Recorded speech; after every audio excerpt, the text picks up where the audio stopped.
중국이 얼마나 무식한 세월을 보냈는지. 그리고 이제 장춘 가는 기차를 탔는데 또 놀랬어.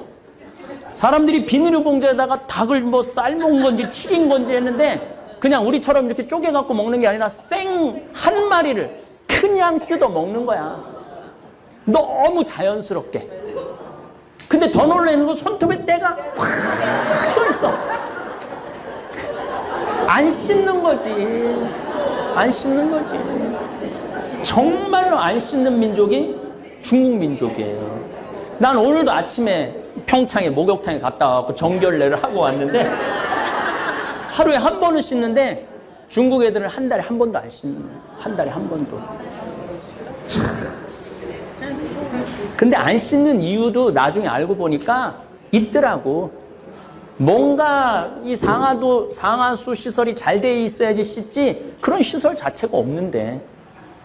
그래갖고 우리 저기 신부님이 그 수영장에 가니까 거기 가면 때가 막 둥둥 떠 있다는 거기 1시간씩이면 물 뿌르니까 이러면서 수영하고 막 이러면서 보인데 때 미는 게. 누가 공자의 나라라고 그래요. 그리고 이 중국이라는 나라가 짝퉁으로 못 만드는 게 없네. 모든 걸 약 딱 1% 부족한데도 다 만들어내. 근데 문제는 이 짝퉁 때문에 소신을 갖고 자부심을 갖고 물건을 만들던 장인들이 전 세계에서 사라져가는 시기이기도 해요. 각국의 나름대로 기술을 가지고 신발 만드는 사람, 옷 만드는 사람, 가죽 옷 만드는 사람, 뭐 시계 만드는 사람 다 했는데 너무너무 싸게 짝퉁이 들어오니까 견디질 못하고 전 세계 장인들을 싹 죽여버리는 거야. 이건 내가 나중에 한번 또 얘기를 할 거예요. 요건 아주 중요한 부분이라. 왜냐하면은 가격 경쟁력에서 될 수가 없으니까. 그러니까 중국이 지금 저렇게 비윤리적이고 아주 저급한 문화를 보이는 이유 중에 하나가 이 문화 대혁명 때문에 그래요. 근데 저거를 자기네들의 문제점을 알아야 되는데 저 문제점을 모르는 거예요. 내가 보기엔 중국 사람들, 미국 사람들 따라가려면 100년은 더 쫓아가야 돼요. 100년은. 우리나라 따라오려면 50년은 더 따라와야 되고. 왜냐하면 교육이라는 거는 100년이 시간이 걸리는 거거든요. 지금 윤리교육을 하려고 해도 윤리교육이 안 돼. 왜냐하면 소황제를 들어봤죠? 왜냐하면은 인간이 너무 많으니까 한 명만 낳게 한 거 아니야. 그러면은 할머니, 외할아버지, 친할머니, 친할아버지, 엄마, 아빠, 애 중에 하나밖에 없는 거야. 하나하나 30년 동안 그래 낳았으니까. 얘 위에 6명이 얘한테 벌벌벌 떠는 거야. 그러니까 지금 20, 30대 애들이 예의가 있을 수가 없는 거예요. 그러니까 지금 이 중국 애들이 한국에 와갖고 여행을 하고 나면은 자기 필요한 물건 다 사면은 중국에서 입고 온 건 다 버리고 가. 호텔에다 다 두고 가. 가방도 두고 가고 다 두고 가. 새 거 갖고 가는 거죠. 참 그런 걸 보면은 기가 막히죠. 제가 1997년 20년 전 이야기예요. 내 멘토 신부 이용삼 요셉 신부가 중국 선교사로 나갔을 때 처음 제가 중국에 발을 디뎠어요. 장춘에 선교사로 나갔을 때 신부님 보러 북경하고 장춘을 갔어요. 북경에 딱 갔는데 천안문 광장에 딱 섰는데 정말 입이 딱 벌어지더라고. 광장이 너무 넓어서. 그 넓은 광장에 1989년 1989년에 천안문 사태가 일어나요. 그 넓은 광장에 탱크를 다 문마다 다 막고 거기에 있는 대학생들 싹 쓸어버린 거 아니에요. 등소평이 그러니까 이 중국 사람들은 사람 죽는 거를 아무렇게 생각지도 않아. 싹 쓸어버리죠. 어쨌거나 하여튼 그 넓은 광장에 그 학생들이 다 죽었다는 걸 생각을 하니까 막 정말로 끔찍하기도 하고. 근데 자금성을 딱 들어가 보니까 이건 눈알이 튀어나와요. 눈알이 너무너무 크고 너무너무 화려하니까. 그래서 중국 대단하다 그렇게 생각을 했어요. 그런데 이제 한 며칠을 생활하고 자금성 구경하다 너무 오줌이 마려웠고 공동 화장실 딱 들어갔는데 깜짝 놀랐어요. 전부 다 남자고 여자고 쳐다보는 거 나를 내가 근데 뭐 나만이 아니라 줄 서는 사람이 뒤에 뭐 20명, 30명 아예 문짝이 없어. 그냥 어떤 화장실은 그냥 다 엉덩이 까고 다 앉아서 그냥 일을 보는 거야. 그리고 거기 이렇게 쭉 물이 흘러내려가. 똥 싸면 쫙 흘러내려가. 문짝이 없는 그 대단한 자금성을 만들어 놓고 화장실에 문짝이 없는 거야. 그래서 관광객들이 하도 막 난리를 치고 뭐 막 화장실로 가리고 막 옷으로 가리고 선글라스로 가리고 이러니까 중국에서 문짝을 만들었어요. 만들었는데 금방 다 부셔졌대. 왜냐하면 기다리는 사람은 많은데 들어가면 잘 안 나오니까. 중국 사람들은 그걸 못 견디거든. 안 나오는 걸. 지금 급해 죽겠는데. 그러니까 문짝을 발로 차고 뜯어내는 거야. 빨리 나오라고. 이게 중국 사람들의 또 한 면이에요. 이게 사람이 많으면요 무식해지게 돼 있는 거예요. 사람이 많으면 거칠어지게 돼 있는 거예요. 그러니까 중국 사람들은 굉장히 거칠고 무식한 건 내 좀 이따 또 얘기를 할게요. 중국이 얼마나 무식한 세월을 보냈는지. 그리고 이제 장충 가는 기차를 탔는데 또 놀랬어. 사람들이 비닐봉지에다가 닭을 뭐 삶은 건지 튀긴 건지 했는데 그냥 우리처럼 이렇게 쪼개갖고 먹는 게 아니라 생 한 마리를 그냥 뜯어 먹는 거야. 너무 자연스럽게. 근데 더 놀라는 건 손톱에 때가 확 떠있어. 안 씻는 거지. 안 씻는 거지. 정말로 안 씻는 민족이 중국 민족이에요. 난 오늘도 아침에 평창에 목욕탕에 갔다 와서 정결례를 하고 왔는데 하루에 한 번은 씻는데 중국 애들은 한 달에 한 번도 안 씻는 거예요. 한 달에 한 번도. 참. 근데 안 씻는 이유도 나중에 알고 보니까 있더라고.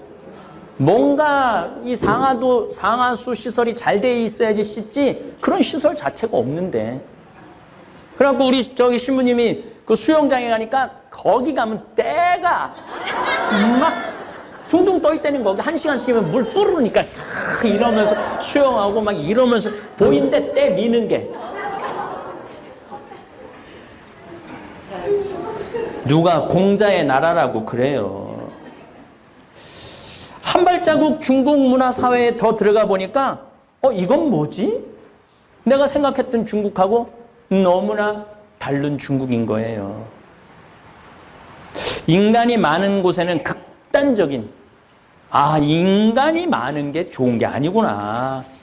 밤 시장을 나가보니까 개구리 다리 꼬치 파는 집에 들어가 보니까 얼마나 똑같은 기름을 오래 튀겼는지 기름이 새카매. 그리고 사고파고 그것도 막 좋다고 뜯어 먹어. 근데 저는 폐식용유로 비누를 만들어갖고 기름에 대해서는 전문가예요. 이게 한 번 닭 튀긴 건지 2번 닭 튀긴 건지 100번 튀긴 건지 보면 알아. 그 산화도에 따라서.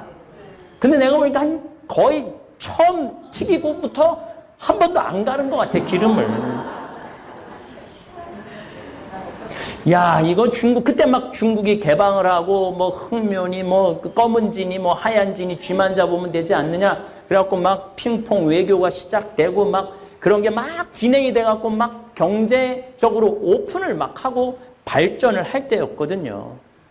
중국은 20년 전부터 전 세계로 물건을 만들어 판 세계 공장으로 태어나던 시기죠. 세계 모든 생필품을 다 만들어 팔기 시작하면서 중국 제품이 없으면 생활을 할 수 없을 정도로 중국은 전 세계에서 중요한 나라가 되었습니다. 우리 죽은 김순겸 요한신부 외방선교인데 파푸아 뉴기니 내가 만나러 갔어요. 그거는 2004년, 2003년경에 만나러 갔는데 그 김순겸 신부가 그 한국에서 그 멀리까지 또 친구라고 찾아왔다고 그 랍스타 저 새우를 바다에서 잡아갖고 이제 해준다고 원주민한테 랍스타 좀 몇 마리 잡아오라고 그러니까 신부님 뭐 돈도 필요 없고 아무것도 없고 자기 꼭 소원이 하나 있다는 거예요. 청바지 메이드 인 코리아로 써 있는 거 하나만 주면 잡아주겠다고. 그래서 올 때 청바지 많이 싸갖고 왔죠. 왜냐면 선교사들은 옷 막 찢어지고 헤어지니까 청바지를 많이 갖고 가요. 그거 하나 없겠나? 그래갖고 집에 와갖고 메이드 인 코리아를 찾는데 전부 다 메이드 인 차이나래. 자기는 꿈에도 몰랐다는 거, 꿈에도. 근데 겨우 반바지 하나 메이드 인 코리아 청바지가. 그걸 갖고 거기 파푸아 뉴기니 원주민이 너무너무 좋아해갖고 랍스타를 이만한 거 하여튼 열 몇 마리를 잡아왔어요. 근데 지금도 그 랍스타를 잊지 못해요. 아유, 지금은 별로 랍스타를 봐도 별로지만은 그때는 막 새로운 음식, 그런 굉장히 고급 음식이잖아요. 그거를 그냥 먹는데, 한 마리를 먹는데, 너무 맛있더라고. 바다에서 갓 잡아갖고 한 거라. 그랬더니 그 김신부가 나한테 그러더라고요. 이제 우리 창현이 너 조금만 있으면 꼬리 부분만 먹을 거라는 거야. 근데 한 마리를 먹으니까 배가 너무 부르는데 5마리가 있는데 도저히 못 먹겠더라고. 근데 꼬리 부분이 제일 맛있는 거야. 그냥 꼬리만 4마리는 다 뜯어먹고 말았던 내 기억이 나는데 어쨌든 이 중국 제품이 없으면 세계가 돌아가지 않는 상황이 20년 전부터 시작됐던 거예요. 그리고 이 중국이라는 나라가 짝퉁으로 못 만드는 게 없네. 모든 걸 약 딱 1% 부족한데도 다 만들어내. 근데 문제는 이 짝퉁 때문에 소신을 갖고 자부심을 갖고 물건을 만들던 장인들이 전 세계에서 사라져가는 시기이기도 해요. 각국의 나름대로 기술을 가지고 신발 만드는 사람, 옷 만드는 사람, 가죽 옷 만드는 사람, 시계 만드는 사람 다 했는데 너무너무 싸게 짝퉁이 들어오니까 견디질 못하고 전 세계 장인들을 싹 죽여버리는 거예요. 이건 내가 나중에 한번 또 얘기를 할 거예요. 요건 아주 중요한 부분이라. 왜냐하면은 가격 경쟁력에서 될 수가 없으니까. 그런데 짝퉁도 통하는 짝퉁이 있고 안 통하는 짝퉁이 있는데 배도 우리나라가 계속 조선 배 만드는 거 세계 1위를 유지하다가 한 5년 전부터 중국한테 뺏겼어요. 왜냐면 워낙 싸게 하니까. 근데 이거는 1% 부족하면 큰일 나는 거죠. 중국한테 다 보냈는데 북극에 갔는데 배가 딱 서갖고 안 움직이는 거야. 이게 바다 한가운데서 배가 쓰면은요, 내가 그쪽에 관계된 사람들을 만나갖고 대화를 해보면요, 미친대요. 도로 한가운데서 배가 쓰면은, 차가 쓰면은 두고 딴 차 타고 가도 되지. 근데 짐은 잔뜩 실어놨지. 그 배가 바다 한가운데 쓰는데 그거 놔두고 어딜 가? 가긴 바다 한가운데서. 죽으면서 하나 고쳐갖고 가야 되는데 어디가 고장났는 줄 알아야지. 배는 중국에서 만들어 왔고. 그래서 작년, 재작년에 그 중간에 쓰는 배들이 너무 많아갖고 작년부터 다시 한국으로 수주가 돌아오기 시작한 거죠. 그래도 믿을 건 한국이라. 그래서 올해 3월 달에 세계 1위 조선 수주가 다시 탈환을 했잖아요.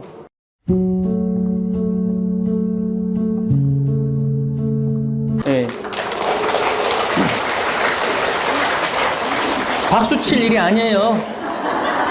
그 5년 동안 우리나라 조선소들은 구조조정에 들어갔고 울산, 통영, 옥포, 거제, 군산, 여수 수많은 조선소들이 문을 닫거나 일거리가 없어서 고전을 하고 있고 고통을 겪은 거야. 그러니까 결국은 돌아보면 결국 누구 때문에 이 고통을 겪고 있느냐면 중국 때문에 고통을 겪는 거야.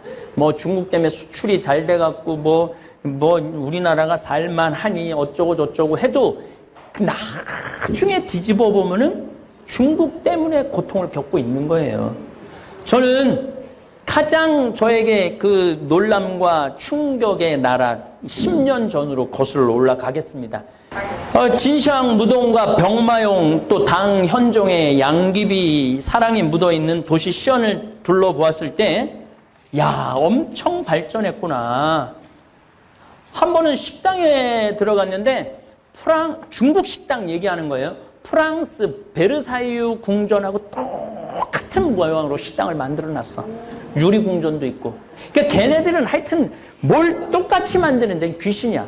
그 통이 커. 아, 우리가 어떻게 감히 베르사유 궁전을 똑같이 한국에다 만들 생각을 해요. 그럼 그걸 식당으로 운영하고 있더라고요. 식당으로. 근데 뭐 거기서 밥을 먹으면서도 뭔가 1% 부족하다. 내가 베르사유 궁전도 갔다 와봤거든요. 근데 거기 베르사유랑 중국에 있는 베르사유랑 뭔가 1% 부족하다. 근데 요즘은 아예 프랑스 유명한 마을, 스위스 마을 같이 아예 유럽 관광지하고 똑같은 곳을 만들어 놓아서 비싼 돈 들여서 유럽까지 가지 말고 그냥 여기 똑같은 데로 와라. 이렇게 만들어 놓은 데도 아주 많다는 거예요. 그리고 이제 제가 실크로드가 시작되는 곳이기도 하면서 칠채산이라고 산 색깔이 7개 있어요. 칠채산이라고, 무지개산이라고. 거기는 아주 중국 서안 아주 맨 끝에 카자흐스탄, 우즈베키스탄 들어가는 초입 부분이에요. 거길 가봤는데 거기까지 가는데도 비행기도 타고 차도 엄청 타고 가죠. 나 거기 가보고 잠비아 가는 줄 알았어요. 얼마나 가난한지. 거의 토굴에서 살아, 토굴에서. 근데 그렇게 토굴에서 사는 인구가 5억 명이라는 거예요. 근데 거기 거 얼마나 또 추워. 불을 떼는데 전부 갈탄을 떼는 거야. 갈탄을 떼니까 굴뚝마다 새카만 갈탄탄 그게 나오는 거야. 그걸 보면서 야, 겨울에 저걸 때문에 저 미세먼지가 다 한국으로 올 텐데. 그게 내가 10년 전 일이에요. 근데 여러분들 미세먼지 시작된 게 10년 전이야. 10년 전. 현재 6억 5천만 명의 가난한 농민들은 최저 빈민국 신세로 살고 있는 게 중국이에요. 아니 중국 사람들은 해외여행할 때 돈 팡팡 100달러짜리 이렇게 하면 $10,000 정도 되거든요. 그래갖고 막 무슨 뭐 구찌 뭐 이런 거 뭐 산다고 막 그러는데 그 사람들은 어떤 사람? 그 사람들은 다 공산당 사람들이에요. 공산당원이 중국에 8,500만 명이에요. 그 다음에 공산당하고 연결된 사업을 하는 사람들. 그 다 상하이, 산둥반도 이쪽에 사는. 자, 이제 중국을 좀 이해를 하면은 요렇게 붙어 사는 사람들은 다 잘 살아요. 우리나라를 중심으로 산둥반도 요 밑에 요쪽에 있는 사람들은 다 잘 살아요. 베이징이 아까 900콜이라고 그랬죠? 요 라인에 있는 사람들은 다 잘 살아. 반대 뭐 티베트는 나중에 이 공산 1954년에 여기를 합병을 하죠. 요때 막 6.25 전쟁하고 정신 없을 때 요럴 때 막 다 뺏어와요. 예. 그래갖고 중국이 엄청 커졌죠. 이 내륙 지방 사람들은 거지로 사는 거야. 거지로. 그리고 제가 여기 산둥반도 요쪽에 가서도 강의를 많이 했었는데 거기는요 유럽 같아요. 얼마나 건물을 잘 줘놓고 사는지. 그러니까 중국의 빈부 격차는 우리 한국 사람들이 생각하는 것보다 훨씬 크죠. 중국은 지금 국민소득이 8,600달러에 1인당 국민소득이 8,600달러. 우리는 31,000달러. 우리가 중국보다 훨씬 잘 살죠? 네, 중국 무서워할 게 뭐 있어? 무서워할 필요도 없죠. 문제는 인구가 15억 명이기 때문에 G2, Great 2라는 거예요. 위대한 나라 둘, 중국이 결코 무시할 수 없는 나라죠. 저는 이제 5년 전부터 중국 여행을 더 이상 가지 않기로 결심을 했어요. 왜냐하면은 한 6, 7년 전에 우리 생태마을 직원들을 데리고 장가게 여행을 갔는데 중국 사람들이 좀 나졌는 줄 알았더니 길에다 침 뱉고 소리 지르고 특별히 우리 직원들 태운 관광버스가 거기까지 한번 5시간인가 갔었는데 반 이상을 중앙선을 넘어서 가는 거예요. 반 이상을. 내가 이런 생각이 들더라고요. 우리 귀한 직원들 중국에 데리고 와서 죽이겠구나. 그래서 내가 아니 내 돈 내고 내가 여행 가는데 내가 사람 대접 못 받는 그 나라를 내가 왜 가? 안 그래도 돌아다닐 나라가 많은데. 그래서 그 후로 우리 직원들 데리고 유럽 여행 갔다 오고 호주, 뉴질랜드 갔다 오고 내년에는 올해는 미국 여행 갔다 오고 후년에는 마추픽추 갔다 와요. 내가 남미도 갔다 와봤는데 굉장히 사람을 존중해요. 가난한 나라지만은. 중국처럼 사람을 무시하는 나라가 없어요. 이 중화 사상 때문에 그래요. 다른 사람들은 다 미개하고, 그러니까 소크라테스 말대로 자기 자신은 모르고 사는 거예요. 자기 자신은. 나는 공자의 나라라고 생각이 안 들어요. 사실 또 얘네들은 공자가 누군지도 몰라요. 실질적으로. 일단 하여튼 이 중국이 베이징 쪽에 공장이 많았는데 지금은 산둥반도로 공장을 다 옮겨요. 왜냐하면은 여기 막 스모그가 너무 일어나니까 안 되겠는 거야. 그래서 이쪽에 원자력 발전소, 무슨 공장, 화력 발전소 다 산둥반도, 홍콩 이쪽으로 다 옮기고 있어요. 그래갖고 11월 달만 되면은 그 미세먼지가 우리나라로 날라오는 거예요. 그러면은 70% 원인이 중국한테 있어요. 우리나라한테는 30%밖에 없고. 그러면은 이게 굴 쪽에다 징집 장치라는 걸 해놔갖고 조금 좀 이렇게 한 20m, 30m 올라가면 없어지는 시설. 그거 20m, 30m 하얀 연기 나온 거는 징집 장치로 물을 다 떨어뜨려갖고 그래도 깨끗한 수증기가 나오는 거야. 20, 30m 하얀 연기 나오는 건 괜찮아요. 근데 막 새카만 연기가 나오면은 100m만 올라가면은 여러분들 인천공항에서 비행기 타면 산둥반도까지 가는데 걸리는 시간은 30분밖에 안 걸려요. 바로 코앞이야. 코앞에 우리 지금 공장을 놓고 살고 있는 거야. 그럼 중국이라는 나라가 윤리가 있어갖고 우리가 그럼 징집장치를 설치하겠습니다 라고 말할 일은 절대 없다는 거예요. 중국 사람들이 그럼 왜 길거리에서 젊은이가 할머니를 때리고 주위 사람들 막 두들겨 맞는데 불구경하듯 쳐다만 보는 인륜이라고는 도저히 알지도 못하고 실천하지도 않는 중국 궁금하지 않아요? 왜 저러는가? 한국에 관광 온 중국 관광객들 제가 여러 번 목욕탕에서 만났는데 정말 시끄러워요. 얼마나 시끄럽게 떠드는지 몰라요. 완전 자기네들 목욕탕 자기네들이 산 것 같이. 중화민국이 그런 거죠. 중화민국이. 자기가 그렇게 떠들어대면 주위 사람들 방해하고 모욕한다는 생각을 전혀 하지 않는 사람들입니다. 심지어 비행기 안에서 자기 무시당했다고 승무원한테 뜨거운 물 뿌리고. 도대체 중국 사람들 왜 이렇게 무식할까? 심지어 비행기 안에서 난투구까지 버리고 늦게 출발했다고 막 비상문 막 문 열어 막 승질 난다고 자기네들. 그런 거 여러분들 뉴스에 거의 매일 나온다고 봐야 돼요. 지난번에는 뭐 스페인에 가갖고 막 쫓겨났다고 들어 넣어갖고 중국에서 막 물어내라고 보니까 제 날짜에 오지도 않고 그 소파에서 하룻밤 자게 해달라고 생떼를 쓴 거죠. 우리나라에서만 생떼를 쓰는 게 아니라 전 세계 돌아다니면서 생떼를 쓰는 거죠. 사실 우리도 20, 30년 전에 대한민국도 외국에 나가서 그랬어요. 그래서 나 한국 사람 만나면 너무너무 창피할 때 많았어요. 한국 사람들 만날 때 우리가 막 $10,000 소득 넘어가고 여행 자유화와 90년대 초 하늘문이 열리면서 동남아로 유럽으로 쏟아져 나갈 때 외국인들 보기에 정말 한국 사람들 수준 떨어진다고 손가락질 많이 받았어요. 그걸 지금 중국 사람들이 다 받고 있는 거지. 현재 $30,000를 넘어서서 조금은 이제 그런 추태가 없어지고 교양이 생기고 워낙 중국 애들이 난리를 치니까 한국 사람들이 뒤에서 구경하느냐고 추태를 부릴 시간이 없어.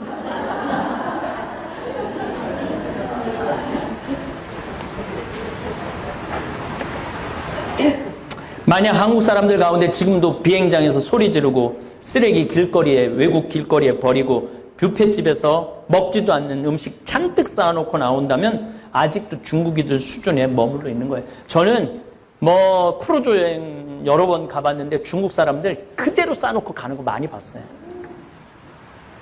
먹지도 않을 건데 그래갖고 저 노르웨이의 한 크루즈는 그 중국 사람들 때문에 내년에 문 닫는 데잖아요.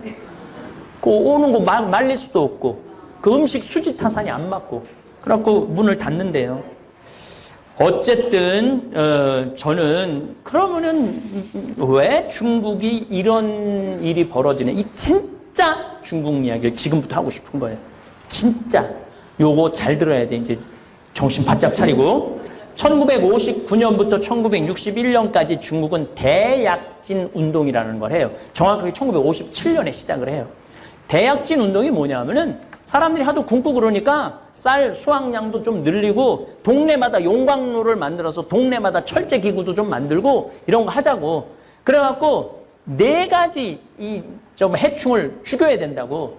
파리, 쥐, 모기, 새, 참새. 참새는 왜 죽이느냐 하면은 나달 다 뜯어 먹으니까 우리 양식 뜯어 먹는다고. 그래갖고 이 58년에 2억 마리를 죽여요, 참새를. 59년부터 61년에 중국에 무슨 일이 벌어지느냐면 3,500만 명이 굶어 죽어요. 인구의 3,500만 명이 굶어 죽어요. 그 정말로 지금 뭐 이 얘기를 다 못하지만 부모가 자식 많이 잡아먹었어 이때. 그리고 옆 동네에서 양식 구하러 온 사람, 옆 동네는 안면 없는 사람들이잖아. 바로 잡아서 먹는 건 비일비재야. 3,500만 명이 죽었다 그러면은 어느 정도예요. 근데 왜 도대체 그런 일이 벌어지느냐? 아니 참새를 다 잡고 나니까 참새가 해충을 다 잡아먹었는데 해충들이 다음에 59년부터 난리가 난 거야. 이게 웬 떡이냐? 그래갖고 그냥 벼이삭, 벼 싹 다 잡아먹은 거야. 식량이 없으니까 굶어 죽은 거죠. 이게 대약진은 이게 막 인류 역사에 정말 충격적인 일이 중국에서 벌어진 거예요. 그리고 1966년부터 1976년까지 문화 대혁명이 일어나요. 아니 러시아를 보니까 막 문인들이 막 발표를 하고 예술이 막 대단하단 말이야. 그래서 마오쩌둥이 그럼 우리도 하자고. 그래갖고 1965년에 막 이제 막 발표도 해봐라. 그러니까 난리가 난 거야. 공산주의 잘못됐고 독재 잘못됐고 이거 안 되겠다. 그래갖고 홍위병. 얘네들은 하여튼 빨간 거 엄청나게 좋아해요. 황건적, 홍건적, 이번에는 홍위병. 이 홍위병 대학생들을 중심으로 해서 이 홍위병을 구성을 해갖고 교수들, 선생님들 데려다가 인민재판하고 다 죽인 거야. 이때 350만 명을 죽여요. 350만 명을. 그래서 66년부터 76년까지 학교도 배울 필요 없다. 문을 닫아요. 그래서 중국은 66학번부터 76학번 자체가 없어. 이때 교육을 전혀 받지 못한 이 세대들, 50대, 60대, 70세 세대들이 중국을 이끌고 가는 거예요. 그러면 이때 교육을 전혀 받지 못한 이 사람들이 자기 자녀한테 윤리교육을, 아예 윤리교육을 하지 말라고 그랬어. 그리고 더 놀라운 건 공자 사당을 무너뜨려요. 공자 사당을 운무를 저수지를 만들어. 그 다음에 왕들 묘도 다 파버려. 뼈까지 다 추스려버려. 그리고 이 종교는 인민의 아편이다. 그리고 이 유교도 종교다. 그래갖고 싹 다 부셔버려. 심지어 어느 정도냐면은 요리사까지 다 죽여버려. 니네들이 미식으로 해갖고 인민들 배굶긴다고 지가 대약진 운동해갖고 인민들 3,500만 굶긴 건 생각하지 않고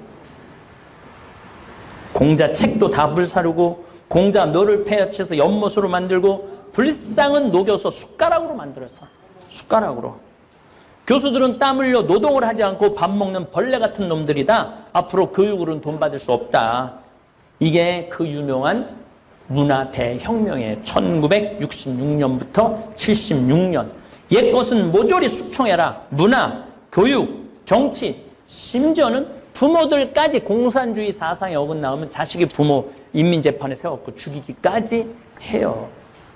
그러니까 중국이 지금 저렇게 비윤리적이고 아주 저급한 문화를 보이는 이유 중에 하나가 이 문화 대혁명 때문에 그래요. 근데 저거를 자기네들의 문제점을 알아야 되는데 저 문제점을 모르는 거예요. 내가 보기엔 중국 사람들, 미국 사람들 따라가려면 100년은 더 쫓아가야 돼요. 100년은. 우리나라 따라오려면 50년은 더 따라와야 되고. 왜냐하면 교육이라는 거는 100년이 시간이 걸리는 거거든요. 지금 윤리교육을 하려고 해도 윤리교육이 안 돼. 왜냐하면 소황제를 들어봤죠? 왜냐면은, 인간이 너무 많으니까 한 명만 낳게 한 거 아니야.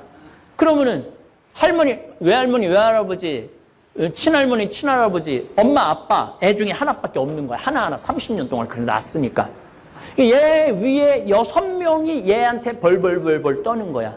그러니까 지금 20, 30대 애들이 예의가 있을 수가 없는 거예요. 그러니까 지금 이 중국 애들이 한국에 와갖고 여행을 하고 나면은 자기 필요한 물건 다 사면은 중국에서 입고 온 건 다 버리고 가. 호텔에다 다 두고 가. 가방도 두고 가고 다 두고 가. 새 거 갖고 가는 거죠. 참 그런 걸 보면은 기가 막히죠. 내가 왜 중국 걱정을 하느냐. 중국 걱정을 왜 하느냐면은 이제 우리가 중국을 잘 알아야 돼. 중국 사람들 제주도에 관광 온다고 땅 다 팔았어요. 다 팔은 건 아니고 여의도 2배 많은 거. 한 제주도에 150만 평 정도, 160만 평 정도의 땅을 팔았어요. 사실은 제주도에서 160만 평이면 어마어마한 땅이죠. 그렇게 팔아놨더니 거기에 걔네들이 호텔 짓죠, 식당 짓죠. 그렇게 팔아놨더니 아니 거기다 식당을 줘갖고 중국 관광객을 우리나라 식당으로 안 보내고 자기네 식당으로 다 끌고 오네. 우리는 땅 뺏기고 관광객들 아무리 바글바글해도 시끄럽기만 하고 돈은 누가 벌어가? 중국 사람들이 다 벌어가는 거예요. 그러니까 이게 우리가 중국을 이해하지 못하는 아주 극단적인 피해 중에 하나가 바로 그거예요. 그래갖고 뭐 사드 때문에 또 싹 빠져가갖고 또 내가 제주도 1년에 한두 번은 꼭 내려가는데 내려가 보면 건물 짓다 말아갖고 폐허로 되는 건물들이 아주 길에 널려 있어. 길에 널려 있어. 그러면은 중국은 이 제주도가 이렇게 망가지는 데 있어서 관심이 있느냐? 15억의 땅이 이렇게 많은데 그거 한다고 피해는 누가 봐? 우리가 봐. 그러면은 3만 달러를 사는 우리 국민들이 8,600달러밖에 안 되는 중국 사람들한테 그 땅값 3배, 4배 준다고 팔아야 돼요? 팔지 말아야 돼요? 팔지 말아야지.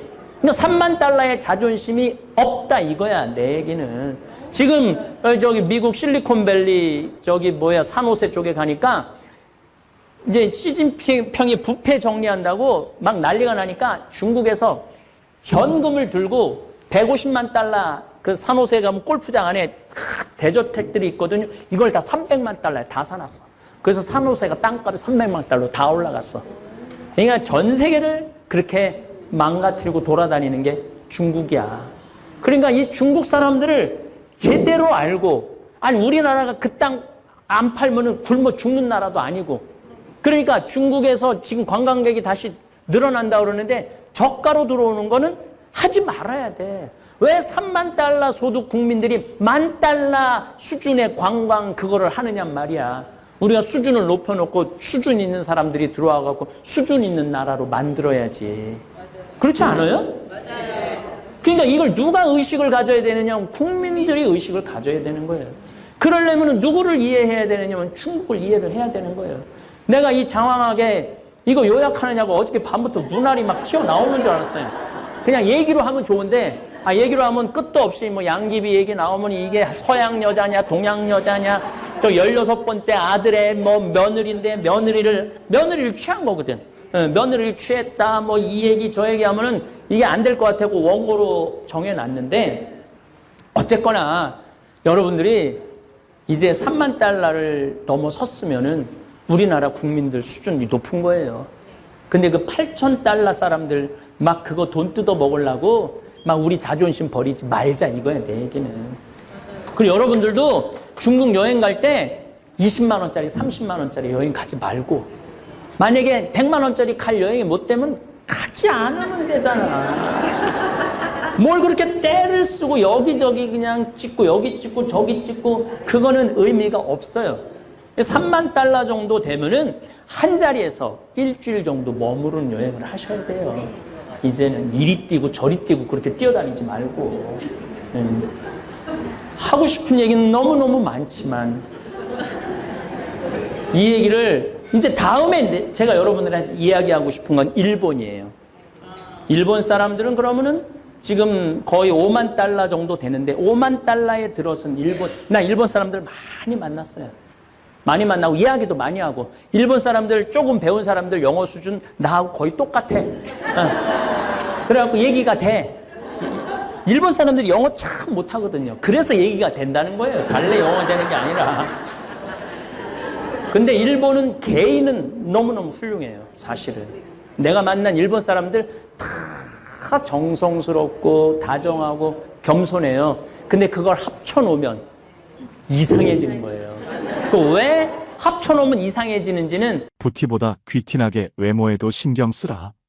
외모도 중요하고 실력도 중요하다. 나는 도덕적 문제와 관련해서는 사람들의 말을 크게 믿지 않는다. 교통신호를 지켜야 한다고 말은 하지만 실제 생활에서는 그렇게 하지 않는 사람들이 많기 때문이다. 말과 행동의 이중성이다.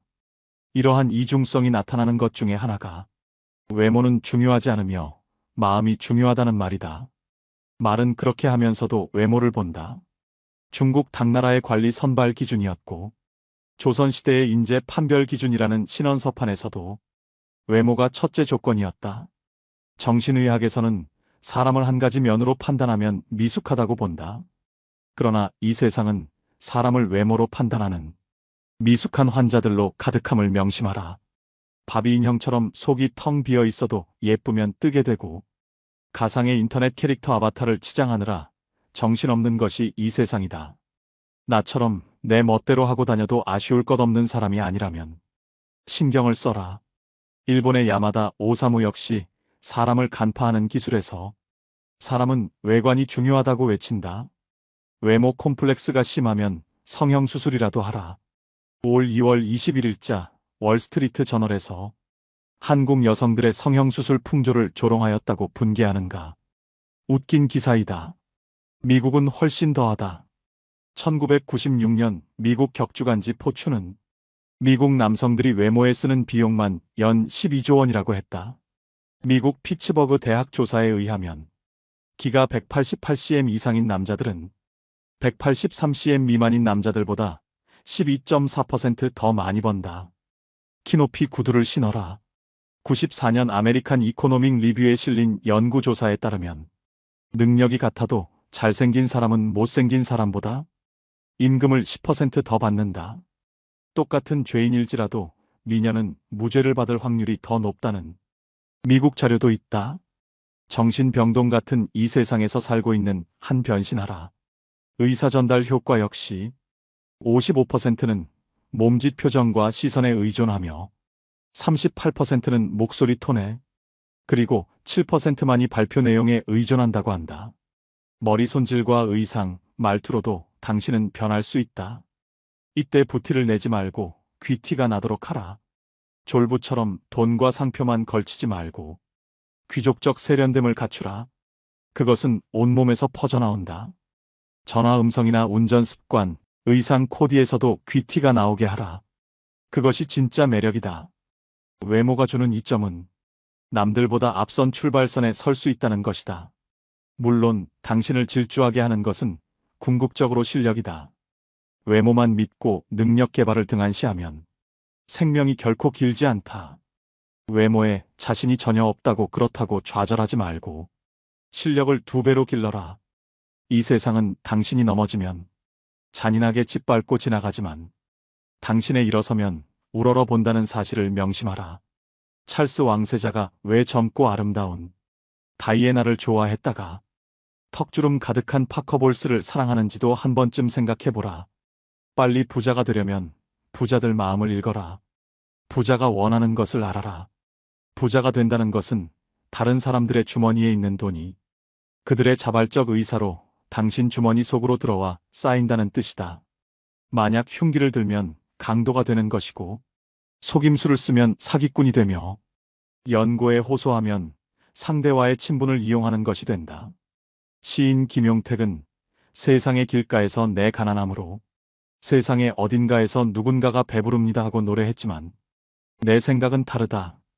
내가 부자가 된다고 해서 가난한 사람들이 늘어나지는 않는다. 강도 사기, 연고, 판매처럼 다른 사람에게 손해를 끼치면서 돈을 모으는 방식으로는 결코 큰 돈을 모을 수 없기 때문이다. 사람들이 기쁜 마음으로 당신에게 지불하도록 만들어야만 부자가 된다.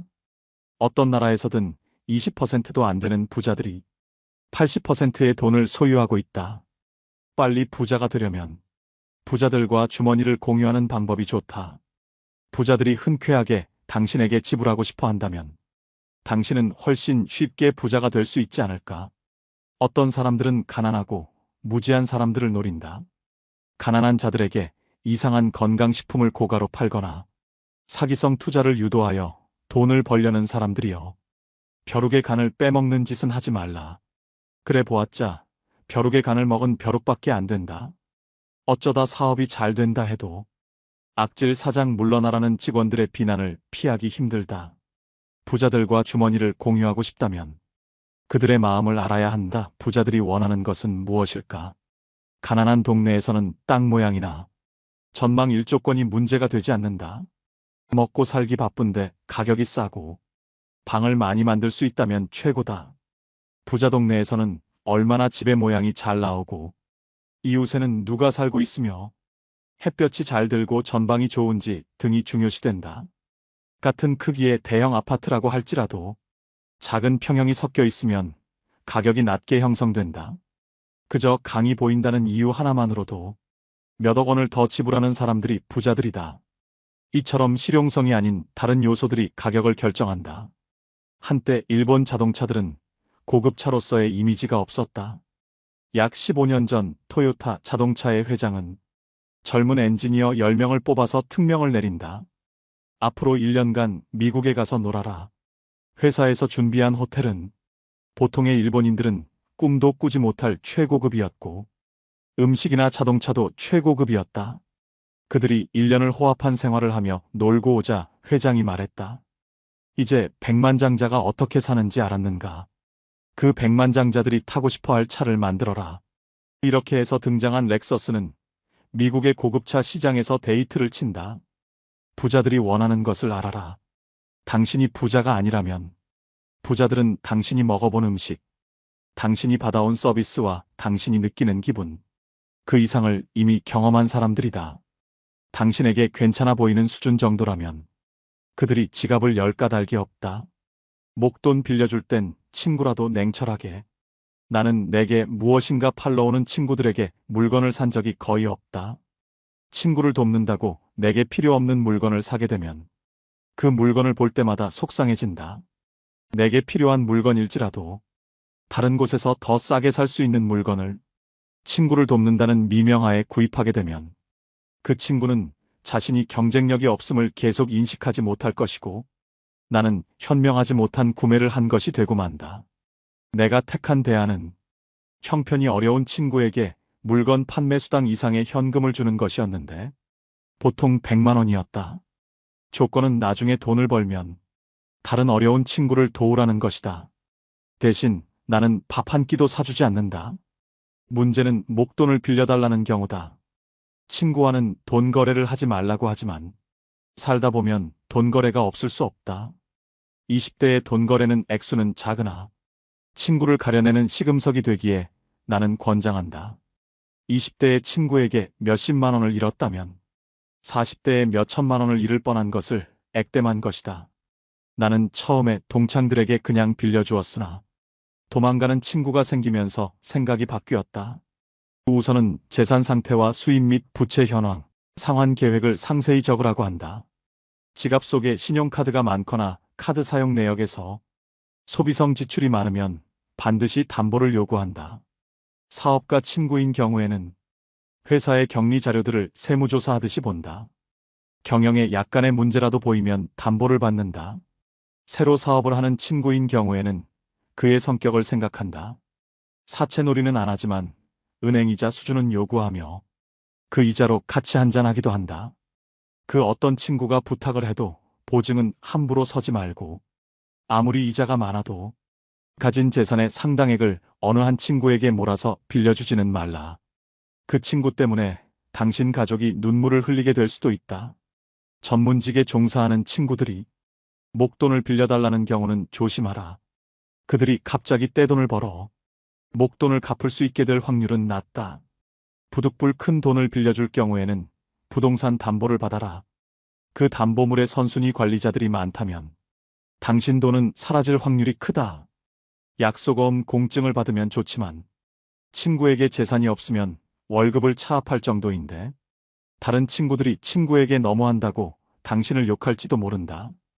친구가 급히 큰 돈을 빌려달라고 할 때는 그가 설명하는 말을 절대로 액면 그대로는 믿지 말라. 그가 거짓말을 하는 것이 아니라 그의 상황이 거짓말을 낳는다. 친구를 믿는 것은 좋지만 친구가 처한 상황은 믿지 말라. 그 친구도 미래 상황은 모른다. 고의적인 경우도 있겠지만 많은 경우에서는 친구가 속이는 것이 아니라 그의 미래 상황이 당신 돈을 못 갚게 만들며 우정도 버리게 함을 명심하라. 친구로부터 빌린 돈을 못 갚았다고 절대 자취를 감추지 말라. 연락이 두절되면 곧 소문이 퍼지게 되고 당신이 빚지지 않은 친구들마저 등을 돌린다. 당신에게는 업계에 친구가 많다고 적이 없다고 그것을 자랑하지 말라. 그것은 곧 모든 사람들이 당신을 대단치 않게 여긴다는 뜻일 수도 있고 경쟁 대상도 안 되는 만만한 사람이라는 뜻일 수도 있다. 세이노가 목숨 걸고 지켰던 3가지 원칙.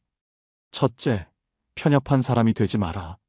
노력이란 당신이 좋아하는 것을 더 많이 하는 것이 아니라 당신이 하기 싫은 것을 더 많이 하는 것을 의미한다. 그렇다. 노력이란 싫어하는 것을 더 열심히 하는 것이다. 좋아하는 것을 더 열심히 하는 것은 노력이 아니라 취미 생활일 뿐이다. 기회는 모두에게 제공되지만 그 보상은 노력 여하에 따라 차등적으로 이루어짐을 명심하라. 책을 읽으면 똑똑해진다고 생각하겠지만 편향된 책만 읽는다면 그냥 더 편협한 사람이 될 뿐이다.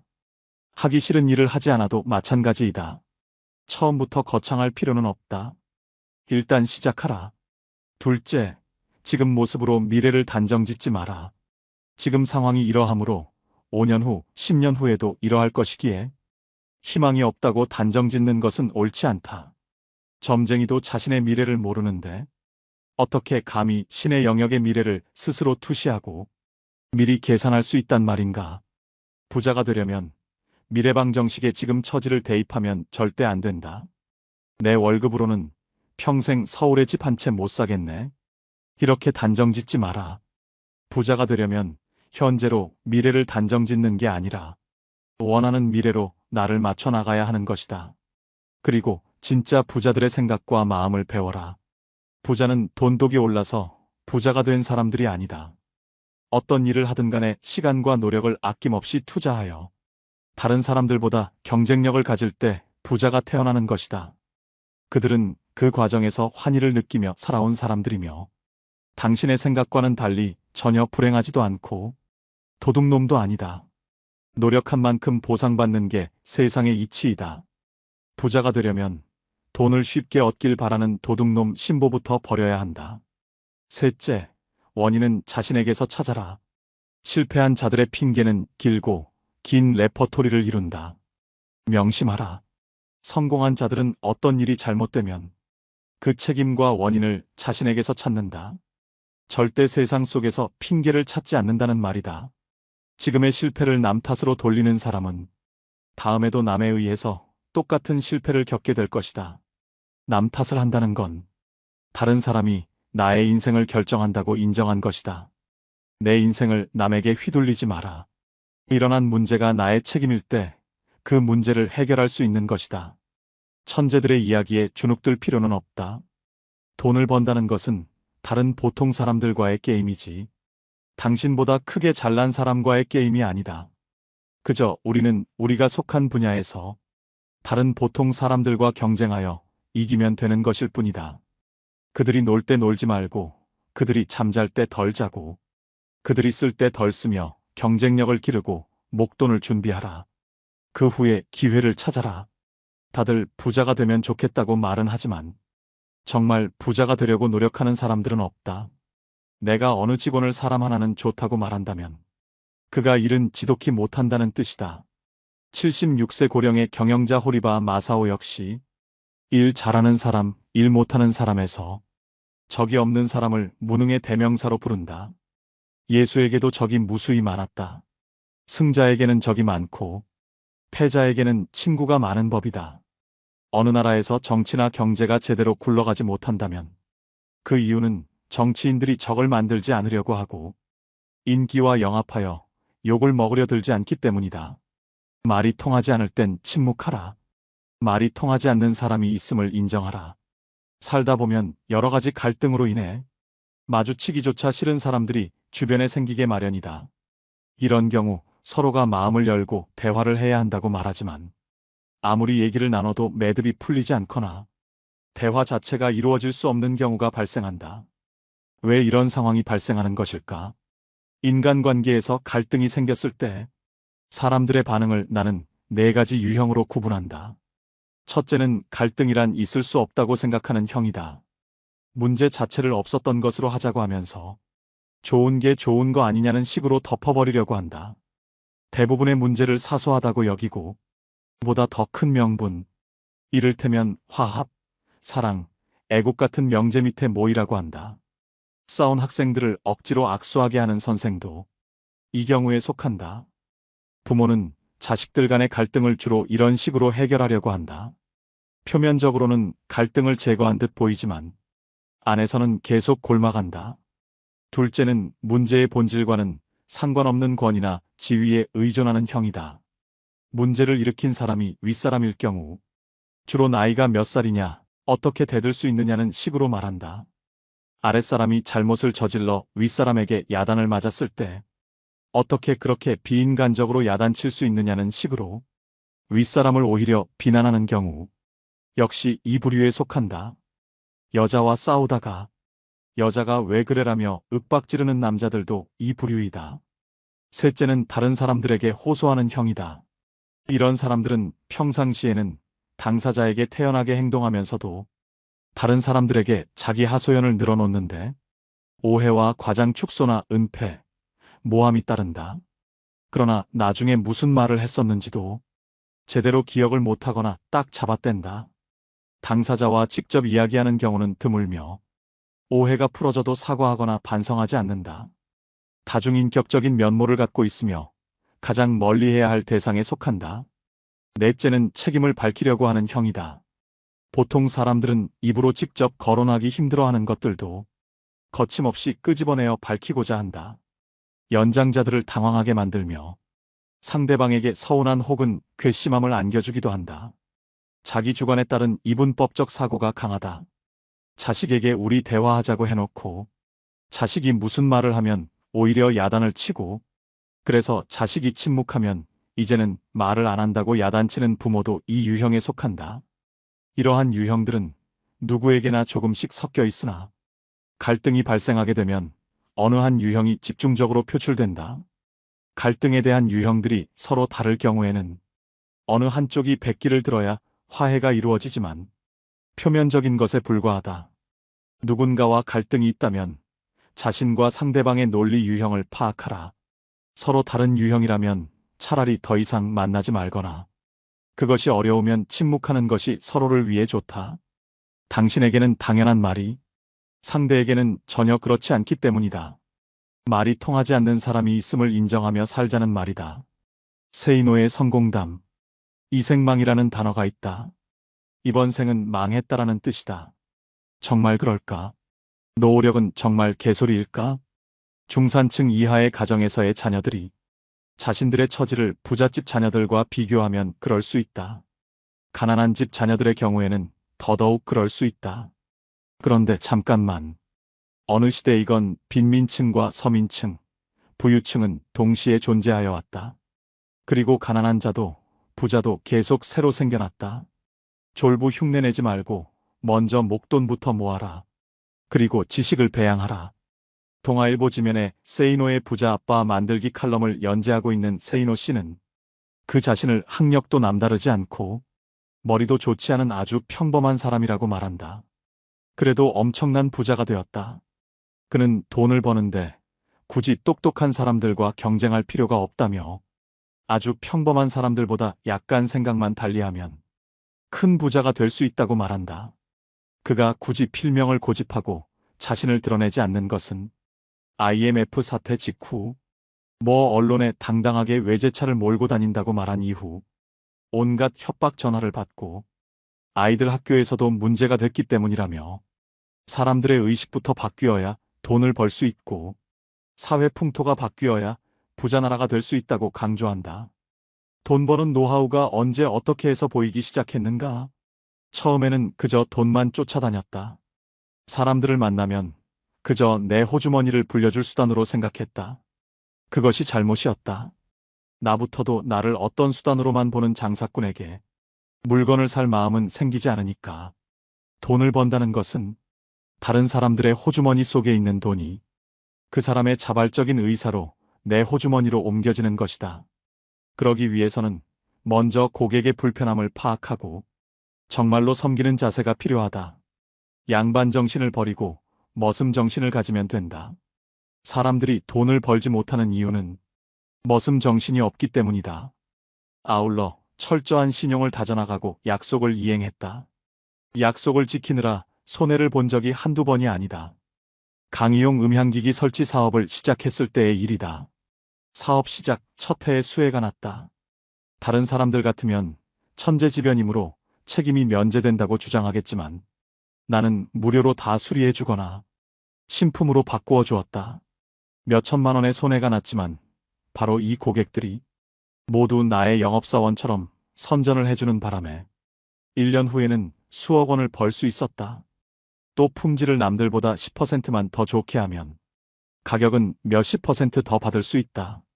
국산 만년필과 몽블랑 만년필을 비교해보라. 품질이 100배 더 좋아서 가격이 100배 더 비싼 것은 아니다. 아울러 경쟁이 치열한 쪽에는 전혀 가지 않았다. 이른바 멋있고 폼나는 분야에는 똑똑한 사람들이 많이 들어와 같이 싸우기 때문에 보통 사람들은 언제나 패자가 되고 만다. 그러나 경쟁이 약한 분야에 가게 되면 그저 나 같은 보통 사람들이 들어오는 경우가 많으므로 그들보다 조금만 노력하면 이길 수 있었다. 평범한 사람들이 부자가 될 수 있는 가장 중요한 방법과 마인드는 무엇인가? 졸부 흉내를 내지 마라. 기름값이 조금만 올라도 허리띠를 졸라매야 하는 상황이라면 기름값이 쌀 때 미리 졸라매며 살아야 한다. 그렇게 목돈을 만들어 놓아야 한다. 전쟁이 났다고 생각하고 철저하게 생존 능력을 배양해라. 결국은 지식을 배양해야 한다. 고민이 있다면 10분 이상 하지 마라. 어떤 고민도 사실상 10분 이상 하지 못한다. 그런데도 많은 사람들이 걱정에 빠져 산다. 오로지 문제 해결 방안만 찾아라. 부자가 되는 것은 천재들이 아니라 바로 다른 보통 사람들과 경쟁하는 것임을 잊지 마라. 미리 겁먹을 필요가 없다. 부자. 내가 지금 욕하는 사람이 미래의 내가 되지 않기 위해 노력했다. 큰 부자들은 사기를 치거나 속이지 않는다. 이는 작은 부자들이나 하는 짓이다. 부자들이 그런 모습으로 비치는 것은 나쁜 놈들만 뉴스에 나오기 때문이다. 반대로 뉴스에 나오는 가난한 자들이 저지르는 범죄를 보면 가난한 자들은 모두 나쁜 놈이라는 말도 성립하게 된다. 언론에 나오는 부자들과 실제 큰 부자들은 다르다. 부자 2세들은 두 가지 유형이 있다. 첫 번째 유형은 그냥 흥청망청 쓰며 물려받은 사업이나 돈을 말아먹는 유형이다. 두 번째 유형은 1세의 재산을 손을 대지 않고 물려받은 만큼 물려주려는 이들이다. 이런 사람들은 근검절약하며 돈을 아껴 쓴다. 물려받은 재산을 돈으로 환산하여 원금에는 손을 대지 않는 자존심을 가진 사람들이다. 솔직히 부자는 감탄이 줄어들 수 있다. 이제 웬만해서는 감동을 받지 못한다. 그랜드 캐니언도 경비행기로 관광을 하고 알래스카도 갔고 희망봉에서 일출을 보고 나니 웬만한 곳에서는 감동을 받지 못한다. 200억을 내고 우주여행을 가는 부자의 심정이 이해가 간다. 부자의 안 좋은 습성은 자연을 자꾸 끌어온다는 것이다. 내가 아는 부자 중에는 중국에 여행을 갔다가 분재 가게를 아예 통째로 사버리는 사람도 보았다. 제가 1997년 20년 전 이야기예요. 내 멘토 신부 이용삼 요셉 신부가 중국 선교사로 나갔을 때 처음 제가 중국에 발을 디뎠어요. 장춘에 선교사로 나갔을 때 신부님 보러 북경하고 장춘을 갔어요. 북경에 딱 갔는데 천안문 광장에 딱 섰는데 정말 입이 딱 벌어지더라고. 광장이 너무 넓어서. 그 넓은 공장에 1989년, 1989년에 천안문 사태가 일어나요. 그 넓은 광장에 탱크를 다, 문마다 다 막고, 거기에 있는 대학생들 싹 쓸어버린 거 아니에요. 예, 등소평이. 그러니까 이 중국 사람들은 사람 죽는 거를 아무렇게 생각지도 않아. 싹 쓸어버리죠. 어쨌거나 하여튼 그 넓은 광장에 그 학생들이 다 죽었다는 걸 생각을 하니까 정말로 끔찍하기도 하고. 근데 자금성을 딱 들어가 보니까 이건 눈알이 튀어나와요. 눈알이. 너무너무 크고 너무너무 화려하니까. 그래서 중국 대단하다. 그렇게 생각을 했어요. 그런데 이제 한 며칠을 생활하고 자금성 구경하다 너무 오줌이 마려웠고 공동 화장실 딱 들어갔는데 깜짝 놀랐어요. 전부 다 남자고 여자고 쳐다보는 거 나를. 근데 뭐 나만이 아니라 줄 서는 사람이 뒤에 뭐 20명, 30명. 아예 문짝이 없어. 그냥 어떤 화장실은 그냥 다 엉덩이 까고 다 앉아서 그냥 일을 보는 거야. 그리고 거기 이렇게 쭉 물이 흘러내려가. 똥 싸면 쫙 흘러내려가. 문짝이 없는 그 대단한 자금성을 만들어 놓고 화장실에 문짝이 없는 거야. 그래서 관광객들이 하도 막 난리를 치고 막 화장실로 가리고 막 옷으로 가리고 선글라스로 가리고 이러니까 중국에서 문짝을 만들었어요. 만들었는데 금방 다 부셔졌대. 왜냐하면 기다리는 사람은 많은데 들어가면 잘 안 나오니까. 중국 사람들은 그걸 못 견디거든. 안 나오는 걸. 지금 급해 죽겠는데. 그러니까 문짝을 발로 차고 뜯어내는 거야. 빨리 나오라고. 이게 중국 사람들의 또 한 면이에요. 이게 사람이 많으면요 무식해지게 돼 있는 거예요. 사람이 많으면 거칠어지게 돼 있는 거예요. 그러니까 중국 사람들은 굉장히 거칠고 무식한 건 내 좀 이따 또 얘기를 할게요. 중국이 얼마나 무식한 세월을 보냈는지. 그리고 이제 장충 가는 기차를 탔는데 또 놀랬어.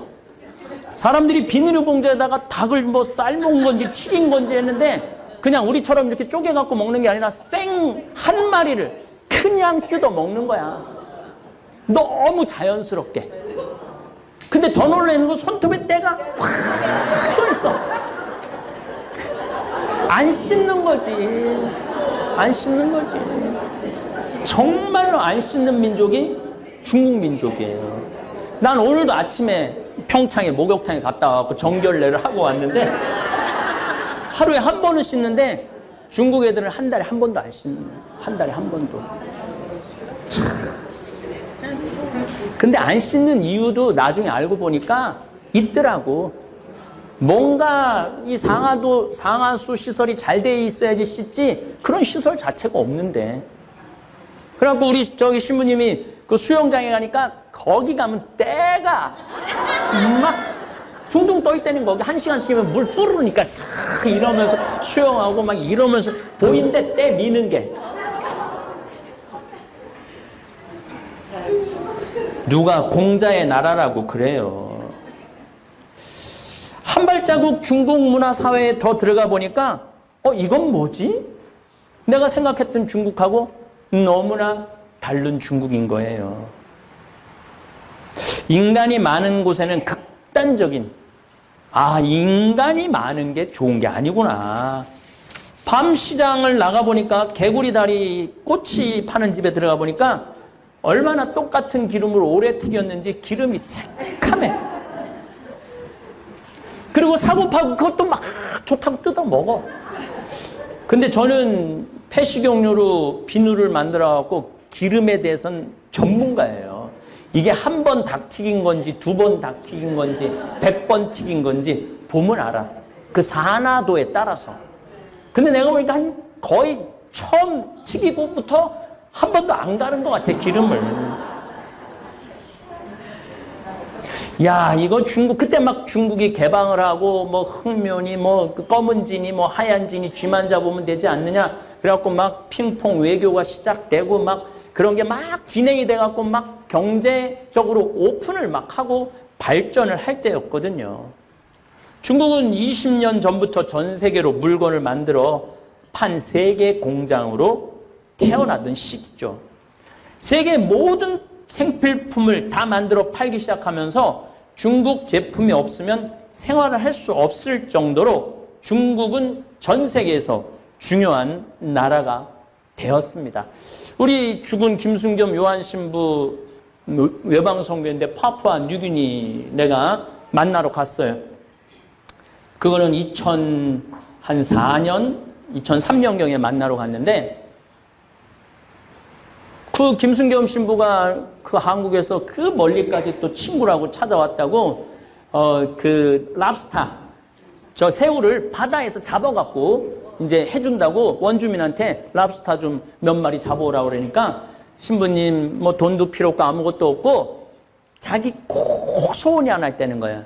청바지 메이드 인 코리아로 써 있는 거 하나만 주면 잡아주겠다고. 그래서 올 때 청바지 많이 싸갖고 왔죠. 왜냐면 선교사들은 옷 막 찢어지고 헤어지니까 청바지를 많이 갖고 가요. 그거 하나 없겠나? 그래갖고 집에 와갖고 메이드 인 코리아를 찾는데 전부 다 메이드 인 차이나래. 자기는 꿈에도 몰랐다는 거, 꿈에도. 근데 겨우 반바지 하나 메이드 인 코리아 청바지가. 그걸 갖고 거기 파푸아 뉴기니 원주민이 너무너무 좋아해갖고 랍스타를 이만한 거 하여튼 열 몇 마리를 잡아왔어요. 근데 지금도 그 랍스타를 잊지 못해요. 아유, 지금은 별로 랍스타를 봐도 별로지만은 그때는 막 새로운 음식, 그런 굉장히 고급 음식이잖아요. 그거를 그냥 먹는데, 한 마리를 먹는데, 너무 맛있더라고. 바다에서 갓 잡아갖고 한 거라. 그랬더니 그 김신부가 나한테 그러더라고요. 이제 우리 창현이 너 조금만 있으면 꼬리 부분만 먹을 거라는 거야. 근데 한 마리를 먹으니까 배가 너무 부른데 5마리가 있는데 도저히 못 먹겠더라고. 근데 꼬리 부분이 제일 맛있는 거야.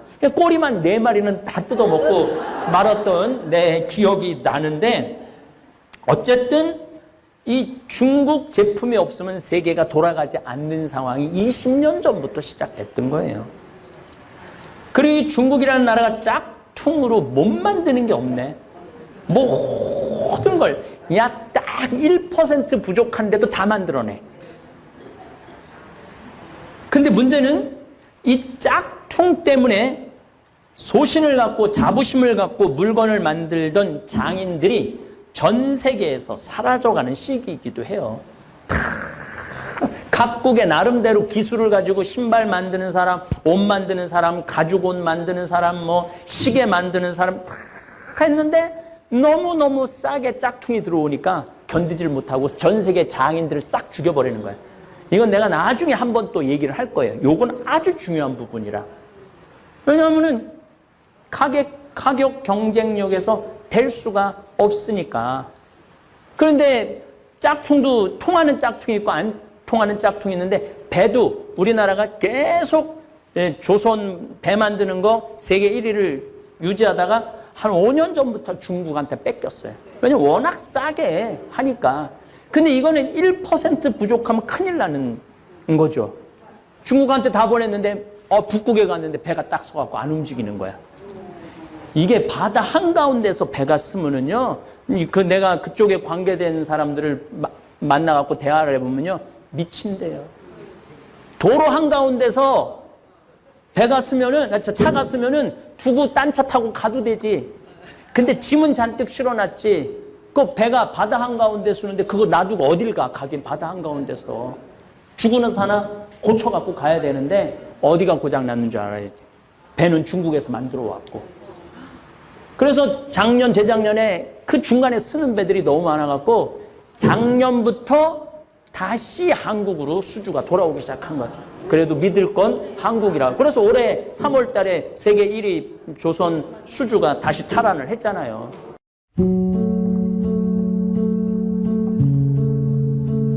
네. 박수 칠 일이 아니에요. 그 5년 동안 우리나라 조선소들은 구조조정에 들어갔고 울산, 통영, 옥포, 거제, 군산, 여수 수많은 조선소들이 문을 닫거나 일거리가 없어서 고전을 하고 있고 고통을 겪은 거야. 그러니까 결국은 돌아보면 결국 누구 때문에 이 고통을 겪고 있느냐면 중국 때문에 고통을 겪는 거야. 뭐 중국 때문에 수출이 잘 돼갖고 뭐 우리나라가 살만하니 어쩌고 저쩌고 해도 나중에 뒤집어 보면은 중국 때문에 고통을 겪고 있는 거예요. 저는 가장 저에게 그 놀람과 충격의 나라 10년 전으로 거슬러 올라가겠습니다. 진시황 무동과 병마용 또 당 현종의 양귀비 사랑이 묻어있는 도시 시연을 둘러보았을 때 야, 엄청 발전했구나. 한 번은 식당에 들어갔는데 중국 식당 얘기하는 거예요. 프랑스 베르사유 궁전하고 똑같은 모양으로 식당을 만들어놨어. 유리궁전도 있고. 그러니까 걔네들은 하여튼 뭘 똑같이 만드는 데는 귀신이야. 그 통이 커. 우리가 어떻게 감히 베르사유 궁전을 똑같이 한국에다 만들 생각을 해요. 그럼 그걸 식당으로 운영하고 있더라고요. 식당으로. 근데 뭐 거기서 밥을 먹으면서도 뭔가 1% 부족하다. 내가 베르사유 궁전도 갔다 와봤거든요. 근데 거기 베르사유랑 중국에 있는 베르사유랑 뭔가 1% 부족하다. 근데 요즘은 아예 프랑스 유명한 마을, 스위스 마을 같이 아예 유럽 관광지하고 똑같은 곳을 만들어 놓아서 비싼 돈 들여서 유럽까지 가지 말고 그냥 여기 똑같은 데로 와라. 이렇게 만들어 놓은 데도 아주 많다는 거예요. 그리고 이제 제가 실크로드가 시작되는 곳이기도 하면서 칠채산이라고 산 색깔이 7개 있어요. 칠채산이라고, 무지개산이라고. 거기는 아주 중국 서안 아주 맨 끝에 카자흐스탄, 우즈베키스탄 들어가는 초입 부분이에요. 거길 가봤는데 거기까지 가는데도 비행기도 타고 차도 엄청 타고 가죠. 나 거기 가보고 잠비아 가는 줄 알았어요. 얼마나 가난한지. 거의 토굴에서 살아, 토굴에서. 근데 그렇게 토굴에서 사는 인구가 5억 명이라는 거예요. 근데 거기 거 얼마나 또 추워. 불을 떼는데 전부 갈탄을 떼는 거야. 갈탄을 떼니까 굴뚝마다 새카만 갈탄탄 그게 나오는 거야. 그걸 보면서 야, 겨울에 저걸 때문에 저 미세먼지가 다 한국으로 올 텐데. 그게 내가 10년 전 일이에요. 근데 여러분들 미세먼지 시작된 게 10년 전이야. 10년 전. 현재 6억 5천만 명의 가난한 농민들은 최저 빈민국 신세로 살고 있는 게 중국이에요. 아니 중국 사람들은 해외여행할 때 돈 팡팡 100달러짜리 이렇게 하면 $10,000 정도 되거든요. 그래갖고 막 무슨 뭐 구찌 뭐 이런 거 뭐 산다고 막 그러는데 그 사람들은 어떤 사람? 그 사람들은 다 공산당 사람들이에요. 공산당원이 중국에 8,500만 명이에요. 그 다음에 공산당하고 연결된 사업을 하는 사람들. 그 다 상하이, 산둥반도 이쪽에 사는.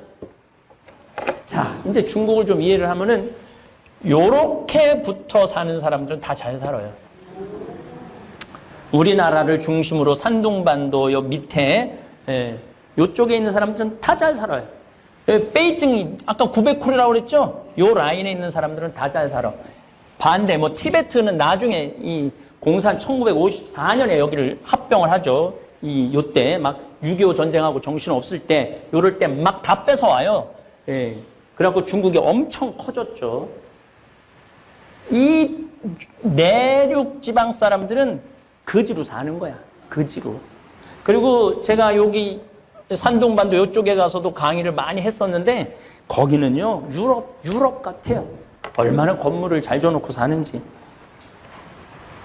그러니까 중국의 빈부 격차는 우리 한국 사람들이 생각하는 것보다 훨씬 크죠. 중국은 지금 국민소득이 8,600달러예요. 1인당 국민소득이 8,600달러. 우리는 31,000달러. 우리가 중국보다 훨씬 잘 살죠? 네, 중국 무서워할 게 뭐 있어? 무서워할 필요도 없죠. 문제는 인구가 15억 명이기 때문에 G2, Great 2라는 거예요. 위대한 나라 둘, 중국이 결코 무시할 수 없는 나라죠. 저는 이제 5년 전부터 중국 여행을 더 이상 가지 않기로 결심을 했어요. 왜냐하면은 한 6, 7년 전에 우리 생태마을 직원들을 데리고 장가게 여행을 갔는데 중국 사람들이 좀 나졌는 줄 알았더니 길에다 침 뱉고 소리 지르고, 특별히 우리 직원들 태운 관광버스가 거기까지 한번 5시간인가 갔었는데 반 이상을 중앙선을 넘어서 가는 거예요. 반 이상을. 내가 이런 생각이 들더라고요. 우리 귀한 직원들 중국에 데리고 와서 죽이겠구나. 그래서 내가 아니 내 돈 내고 내가 여행 가는데 내가 사람 대접 못 받는 그 나라를 내가 왜 가? 안 그래도 돌아다닐 나라가 많은데. 그래서 그 후로 우리 직원들 데리고 유럽 여행 갔다 오고, 호주 뉴질랜드 갔다 오고, 내년에는 올해는 미국 여행 갔다 오고, 후년에는 마추픽추 갔다 와요. 내가 남미도 갔다 와봤는데 굉장히 사람을 존중해요. 가난한 나라지만은. 중국처럼 사람을 무시하는 나라가 없어요. 이 중화 사상 때문에 그래요. 다른 사람들은 다 미개하고, 그러니까 소크라테스 말대로 자기 자신은 모르고 사는 거예요. 자기 자신은. 나는 공자의 나라라고 생각이 안 들어요. 사실 또 얘네들은 공자가 누군지도 몰라요. 실질적으로. 일단 하여튼 이 중국이 베이징 쪽에 공장이 많았는데 지금은 산둥반도로 공장을 다 옮겨요. 왜냐하면은 여기 막 스모그가 너무 일어나니까 안 되겠는 거야. 그래서 이쪽에 원자력 발전소, 무슨 공장, 화력 발전소 다 산둥반도, 홍콩 이쪽으로 다 옮기고 있어요.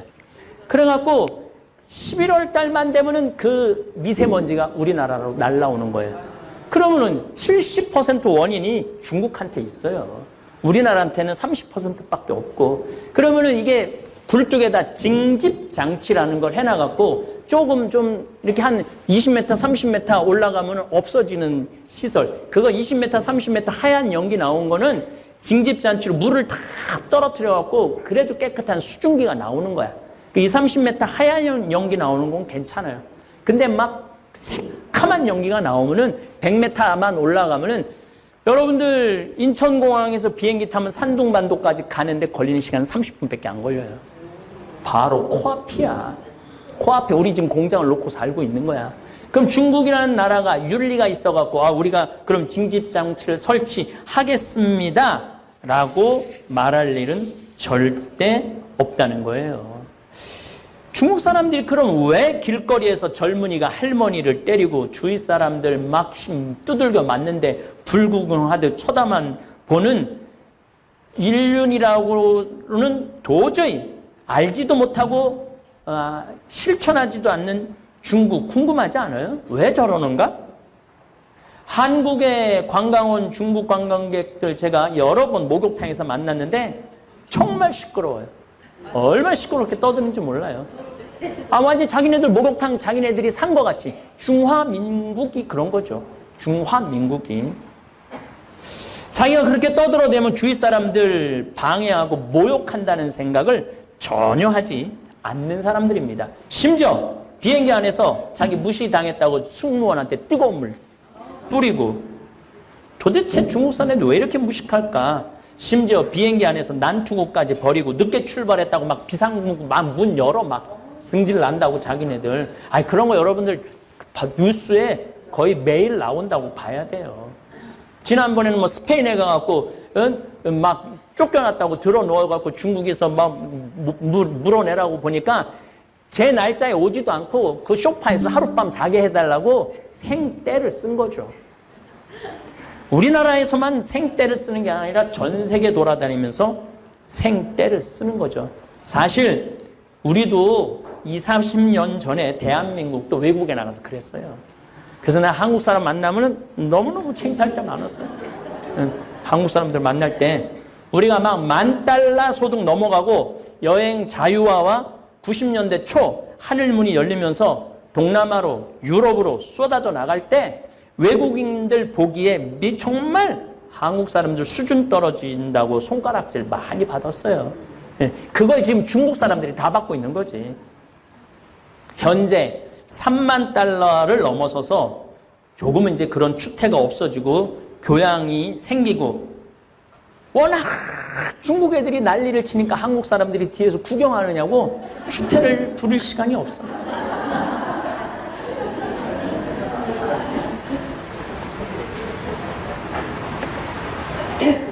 만약 한국 사람들 가운데 지금도 비행장에서 소리 지르고 쓰레기 길거리에, 외국 길거리에 버리고 뷔페집에서 먹지도 않는 음식 잔뜩 쌓아놓고 나온다면 아직도 중국이들 수준에 머물러 있는 거예요. 저는 크루즈 여행 여러 번 가봤는데 중국 사람들 그대로 쌓아놓고 가는 거 많이 봤어요.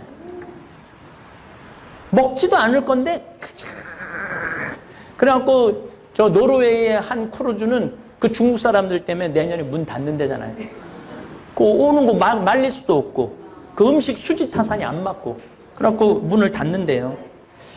어쨌든 저는 그러면은 왜 중국이 이런 일이 벌어지는 이 진짜 중국 이야기를 지금부터 하고 싶은 거예요.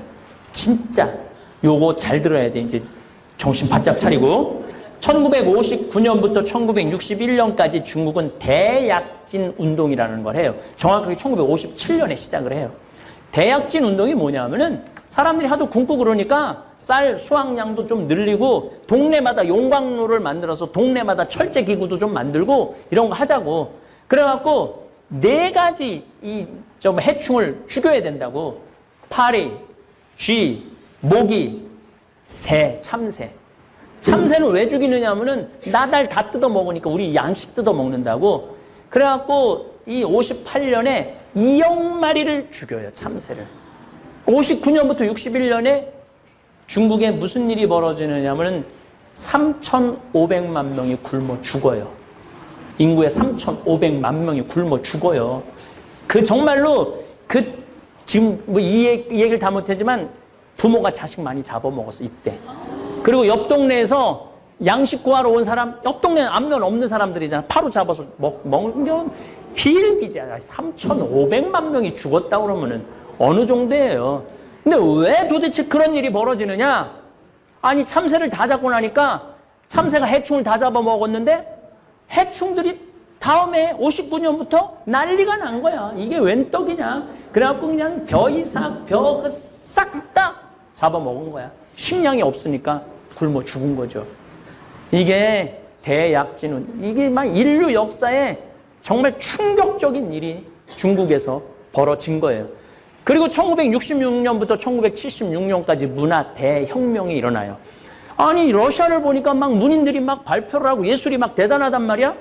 그래서 마오쩌둥이, 그럼 우리도 하자고. 그래갖고 1965년에 이제 발표도 해봐라. 그러니까 난리가 난 거야. 공산주의 잘못됐고, 독재 잘못됐고, 이거 안 되겠다. 그래갖고 홍위병. 얘네들은 하여튼 빨간 거 엄청나게 좋아해요. 황건적, 홍건적, 이번에는 홍위병. 이 홍위병, 대학생들을 중심으로 해서 이 홍위병을 구성을 해갖고 교수들, 선생님들 데려다가 인민재판하고 다 죽인 거야. 이때 350만 명을 죽여요. 350만 명을. 그래서 66년부터 76년까지 학교도 배울 필요 없다고 문을 닫아요. 그래서 중국은 66학번부터 76학번 자체가 없어. 이때 교육을 전혀 받지 못한 이 세대들, 50대, 60대, 70세 세대들이 중국을 이끌고 가는 거예요. 그러면 이때 교육을 전혀 받지 못한 이 사람들이 자기 자녀한테 윤리교육을, 아예 윤리교육을 하지 말라고 그랬어. 그리고 더 놀라운 건 공자 사당을 무너뜨려요. 공자 사당을 음모를 저수지를 만들어. 그 다음에 왕들 묘도 다 파버려. 뼈까지 다 추스려버려. 그리고 이 종교는 인민의 아편이다. 그리고 이 유교도 종교다. 그래갖고 싹 다 부셔버려. 심지어 어느 정도냐면은 요리사까지 다 죽여버려. 니네들이 미식으로 해갖고 인민들 배굶긴다고 지가 대약진 운동해갖고 인민들 3,500만 굶긴 건 생각하지 않고 공자 책도 다 불사르고 공자 묘를 폐해쳐서 연못으로 만들고 불상은 녹여서 숟가락으로 만들었어. 숟가락으로. 교수들은 땀 흘려 노동을 하지 않고 밥 먹는 벌레 같은 놈들이다. 앞으로 교육으로는 돈 받을 수 없다. 이게 그 유명한 문화 대혁명이에요. 1966년부터 76년.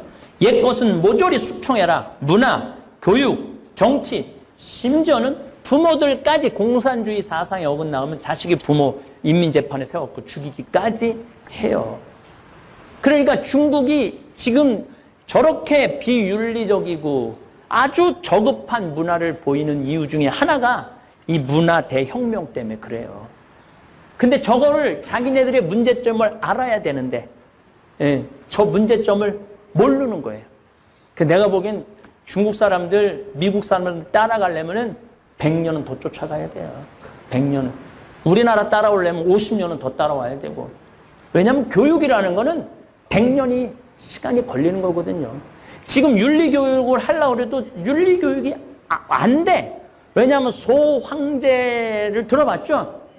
왜냐하면은 인간이 너무 많으니까 한 명만 낳게 한 거 아니야.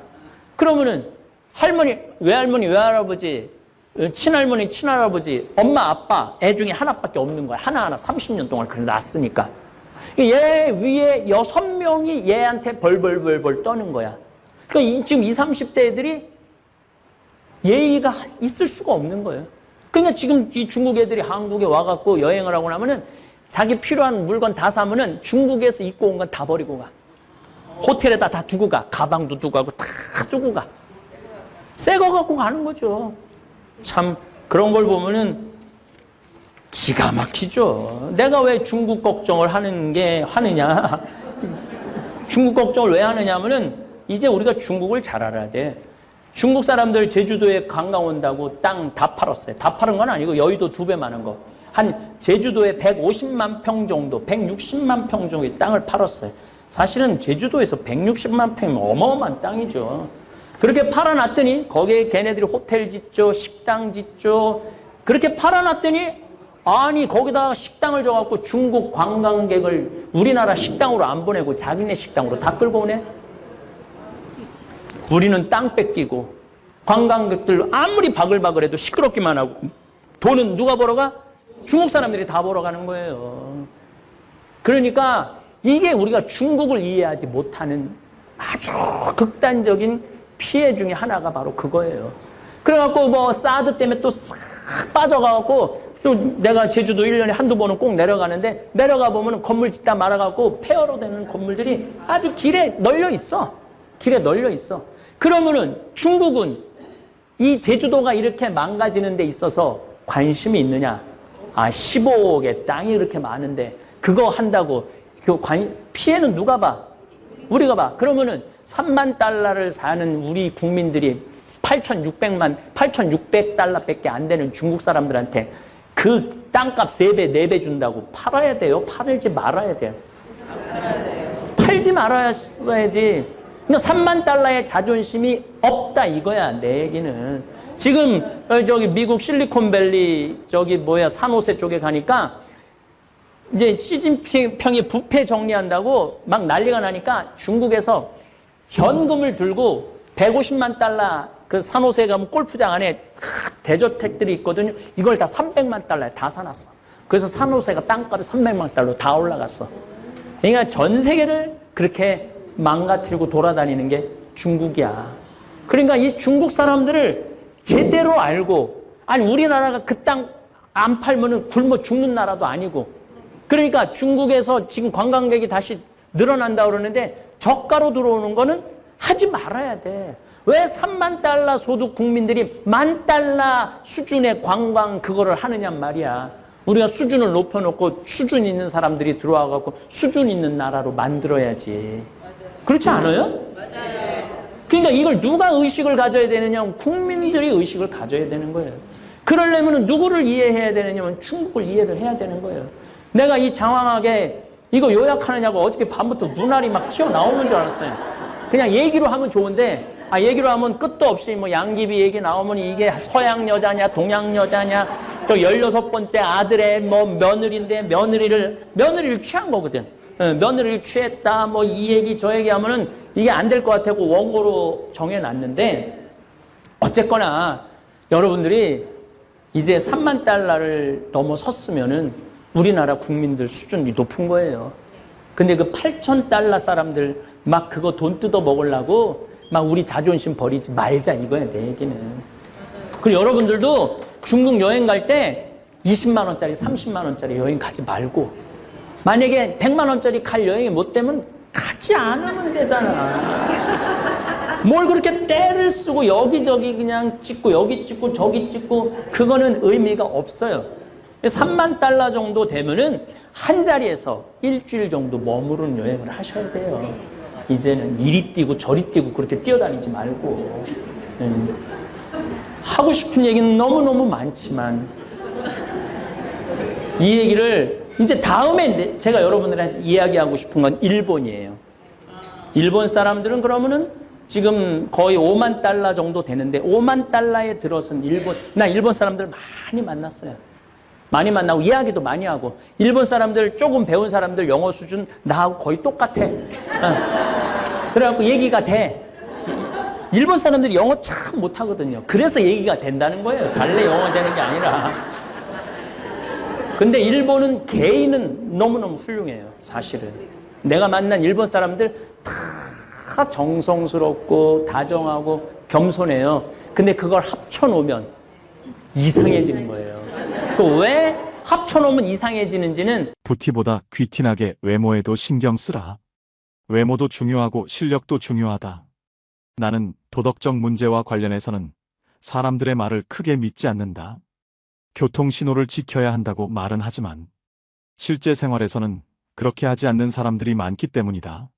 말과 행동의 이중성이다. 이러한 이중성이 나타나는 것 중에 하나가 외모는 중요하지 않으며 마음이 중요하다는 말이다. 말은 그렇게 하면서도 외모를 본다. 중국 당나라의 관리 선발 기준이었고 조선시대의 인재 판별 기준이라는 신원서판에서도 외모가 첫째 조건이었다. 정신의학에서는 사람을 한 가지 면으로 판단하면 미숙하다고 본다. 그러나 이 세상은 사람을 외모로 판단하는 미숙한 환자들로 가득함을 명심하라. 바비 인형처럼 속이 텅 비어 있어도 예쁘면 뜨게 되고 가상의 인터넷 캐릭터 아바타를 치장하느라 정신없는 것이 이 세상이다. 나처럼 내 멋대로 하고 다녀도 아쉬울 것 없는 사람이 아니라면 신경을 써라. 일본의 야마다 오사무 역시 사람을 간파하는 기술에서 사람은 외관이 중요하다고 외친다. 외모 콤플렉스가 심하면 성형수술이라도 하라. 올 2월 21일자 월스트리트 저널에서 한국 여성들의 성형수술 풍조를 조롱하였다고 분개하는가. 웃긴 기사이다. 미국은 훨씬 더하다. 1996년 미국 격주간지 포추는 미국 남성들이 외모에 쓰는 비용만 연 12조 원이라고 했다. 미국 피츠버그 대학 조사에 의하면 키가 188cm 이상인 남자들은 183cm 미만인 남자들보다 12.4% 더 많이 번다. 키높이 구두를 신어라. 94년 아메리칸 이코노믹 리뷰에 실린 연구조사에 따르면 능력이 같아도 잘생긴 사람은 못생긴 사람보다 임금을 10% 더 받는다. 똑같은 죄인일지라도 미녀는 무죄를 받을 확률이 더 높다는 미국 자료도 있다. 정신병동 같은 이 세상에서 살고 있는 한 변신하라. 의사 전달 효과 역시 55%는 몸짓 표정과 시선에 의존하며 38%는 목소리 톤에 그리고 7%만이 발표 내용에 의존한다고 한다. 머리 손질과 의상, 말투로도 당신은 변할 수 있다. 이때 부티를 내지 말고 귀티가 나도록 하라. 졸부처럼 돈과 상표만 걸치지 말고 귀족적 세련됨을 갖추라. 그것은 온몸에서 퍼져나온다. 전화 음성이나 운전 습관, 의상 코디에서도 귀티가 나오게 하라. 그것이 진짜 매력이다. 외모가 주는 이점은 남들보다 앞선 출발선에 설 수 있다는 것이다. 물론 당신을 질주하게 하는 것은 궁극적으로 실력이다. 외모만 믿고 능력 개발을 등한시하면 생명이 결코 길지 않다. 외모에 자신이 전혀 없다고 그렇다고 좌절하지 말고 실력을 2배로 길러라. 이 세상은 당신이 넘어지면 잔인하게 짓밟고 지나가지만 당신의 일어서면 우러러 본다는 사실을 명심하라. 찰스 왕세자가 왜 젊고 아름다운 다이애나를 좋아했다가 턱주름 가득한 파커볼스를 사랑하는지도 한 번쯤 생각해보라. 빨리 부자가 되려면 부자들 마음을 읽어라. 부자가 원하는 것을 알아라. 부자가 된다는 것은 다른 사람들의 주머니에 있는 돈이 그들의 자발적 의사로 당신 주머니 속으로 들어와 쌓인다는 뜻이다. 만약 흉기를 들면 강도가 되는 것이고 속임수를 쓰면 사기꾼이 되며 연고에 호소하면 상대와의 친분을 이용하는 것이 된다. 시인 김용택은 세상의 길가에서 내 가난함으로 세상의 어딘가에서 누군가가 배부릅니다 하고 노래했지만 내 생각은 다르다. 내가 부자가 된다고 해서 가난한 사람들이 늘어나지는 않는다. 강도 사기, 연고, 판매처럼 다른 사람에게 손해를 끼치면서 돈을 모으는 방식으로는 결코 큰 돈을 모을 수 없기 때문이다. 사람들이 기쁜 마음으로 당신에게 지불하도록 만들어야만 부자가 된다. 어떤 나라에서든 20%도 안 되는 부자들이 80%의 돈을 소유하고 있다. 빨리 부자가 되려면 부자들과 주머니를 공유하는 방법이 좋다. 부자들이 흔쾌하게 당신에게 지불하고 싶어 한다면 당신은 훨씬 쉽게 부자가 될 수 있지 않을까? 어떤 사람들은 가난하고 무지한 사람들을 노린다. 가난한 자들에게 이상한 건강식품을 고가로 팔거나 사기성 투자를 유도하여 돈을 벌려는 사람들이여. 벼룩의 간을 빼먹는 짓은 하지 말라. 그래 보았자 벼룩의 간을 먹은 벼룩밖에 안 된다. 어쩌다 사업이 잘 된다 해도 악질 사장 물러나라는 직원들의 비난을 피하기 힘들다. 부자들과 주머니를 공유하고 싶다면 그들의 마음을 알아야 한다. 부자들이 원하는 것은 무엇일까? 가난한 동네에서는 땅 모양이나 전망 일조권이 문제가 되지 않는다. 먹고 살기 바쁜데 가격이 싸고 방을 많이 만들 수 있다면 최고다. 부자 동네에서는 얼마나 집의 모양이 잘 나오고 이웃에는 누가 살고 있으며 햇볕이 잘 들고 전방이 좋은지 등이 중요시된다. 같은 크기의 대형 아파트라고 할지라도 작은 평형이 섞여 있으면 가격이 낮게 형성된다. 그저 강이 보인다는 이유 하나만으로도 몇억 원을 더 지불하는 사람들이 부자들이다. 이처럼 실용성이 아닌 다른 요소들이 가격을 결정한다. 한때 일본 자동차들은 고급차로서의 이미지가 없었다. 약 15년 전 토요타 자동차의 회장은 젊은 엔지니어 10명을 뽑아서 특명을 내린다. 앞으로 1년간 미국에 가서 놀아라. 회사에서 준비한 호텔은 보통의 일본인들은 꿈도 꾸지 못할 최고급이었고 음식이나 자동차도 최고급이었다. 그들이 1년을 호합한 생활을 하며 놀고 오자 회장이 말했다. 이제 백만장자가 어떻게 사는지 알았는가? 그 백만장자들이 타고 싶어할 차를 만들어라. 이렇게 해서 등장한 렉서스는 미국의 고급차 시장에서 데이트를 친다. 부자들이 원하는 것을 알아라. 당신이 부자가 아니라면 부자들은 당신이 먹어본 음식, 당신이 받아온 서비스와 당신이 느끼는 기분, 그 이상을 이미 경험한 사람들이다. 당신에게 괜찮아 보이는 수준 정도라면 그들이 지갑을 열 까닭이 없다. 목돈 빌려줄 땐 친구라도 냉철하게. 나는 내게 무엇인가 팔러 오는 친구들에게 물건을 산 적이 거의 없다. 친구를 돕는다고 내게 필요 없는 물건을 사게 되면 그 물건을 볼 때마다 속상해진다. 내게 필요한 물건일지라도 다른 곳에서 더 싸게 살 수 있는 물건을 친구를 돕는다는 미명하에 구입하게 되면 그 친구는 자신이 경쟁력이 없음을 계속 인식하지 못할 것이고 나는 현명하지 못한 구매를 한 것이 되고 만다. 내가 택한 대안은 형편이 어려운 친구에게 물건 판매 수당 이상의 현금을 주는 것이었는데 보통 100만 원이었다. 조건은 나중에 돈을 벌면 다른 어려운 친구를 도우라는 것이다. 대신 나는 밥 한 끼도 사주지 않는다. 문제는 목돈을 빌려달라는 경우다. 친구와는 돈 거래를 하지 말라고 하지만 살다 보면 돈 거래가 없을 수 없다. 20대의 돈 거래는 액수는 작으나 친구를 가려내는 시금석이 되기에 나는 권장한다.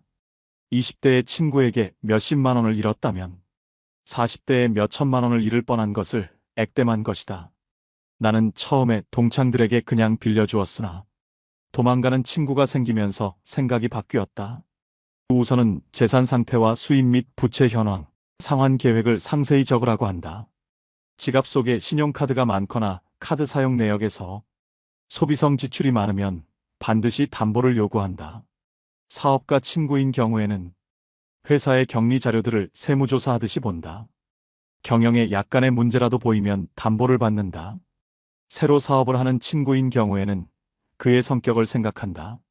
사채놀이는 안 하지만 은행이자 수준은 요구하며 그 이자로 같이 한잔하기도 한다.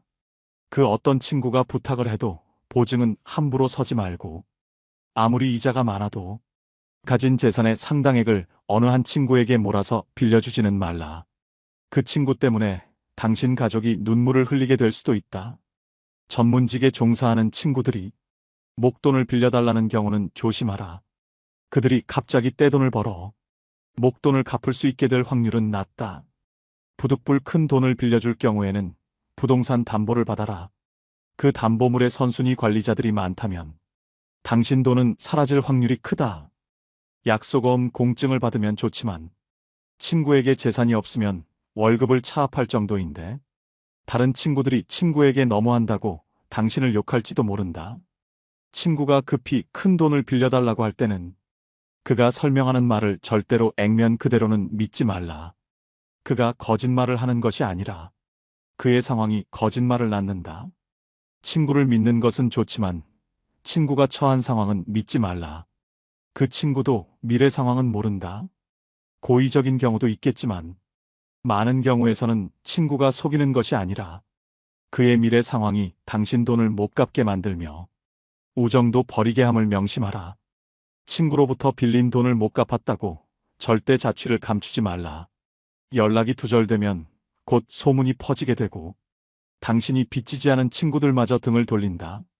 당신에게는 업계에 친구가 많다고 적이 없다고 그것을 자랑하지 말라. 그것은 곧 모든 사람들이 당신을 대단치 않게 여긴다는 뜻일 수도 있고 경쟁 대상도 안 되는 만만한 사람이라는 뜻일 수도 있다. 세이노가 목숨 걸고 지켰던 3가지 원칙. 첫째, 편협한 사람이 되지 마라. 노력이란 당신이 좋아하는 것을 더 많이 하는 것이 아니라 당신이 하기 싫은 것을 더 많이 하는 것을 의미한다. 그렇다. 노력이란 싫어하는 것을 더 열심히 하는 것이다. 좋아하는 것을 더 열심히 하는 것은 노력이 아니라 취미 생활일 뿐이다. 기회는 모두에게 제공되지만 그 보상은 노력 여하에 따라 차등적으로 이루어짐을 명심하라. 책을 읽으면 똑똑해진다고 생각하겠지만 편향된 책만 읽는다면 그냥 더 편협한 사람이 될 뿐이다. 하기 싫은 일을 하지 않아도 마찬가지이다. 처음부터 거창할 필요는 없다. 일단 시작하라. 둘째, 지금 모습으로 미래를 단정짓지 마라. 지금 상황이 이러하므로 5년 후, 10년 후에도 이러할 것이기에 희망이 없다고 단정짓는 것은 옳지 않다. 점쟁이도 자신의 미래를 모르는데 어떻게 감히 신의 영역의 미래를 스스로 투시하고 미리 계산할 수 있단 말인가.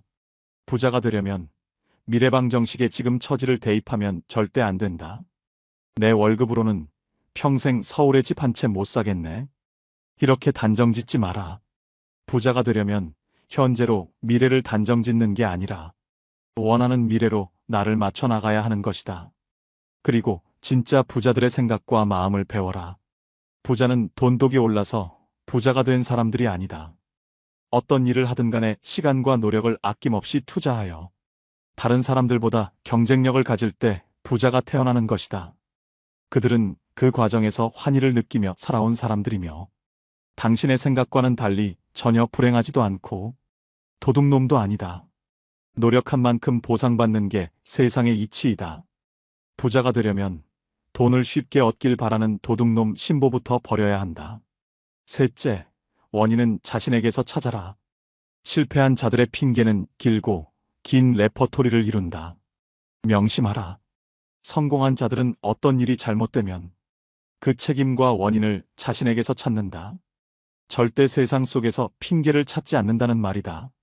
지금의 실패를 남 탓으로 돌리는 사람은 다음에도 남에 의해서 똑같은 실패를 겪게 될 것이다. 남 탓을 한다는 건 다른 사람이 나의 인생을 결정한다고 인정한 것이다. 내 인생을 남에게 휘둘리지 마라. 일어난 문제가 나의 책임일 때 그 문제를 해결할 수 있는 것이다. 천재들의 이야기에 주눅들 필요는 없다.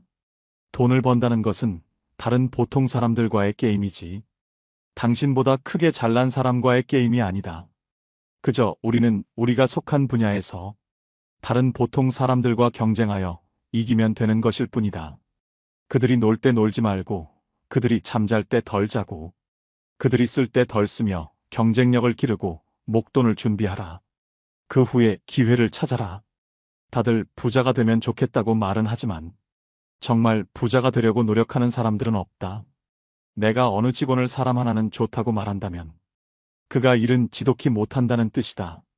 76세 고령의 경영자 호리바 마사오 역시 일 잘하는 사람, 일 못하는 사람에서 적이 없는 사람을 무능의 대명사로 부른다.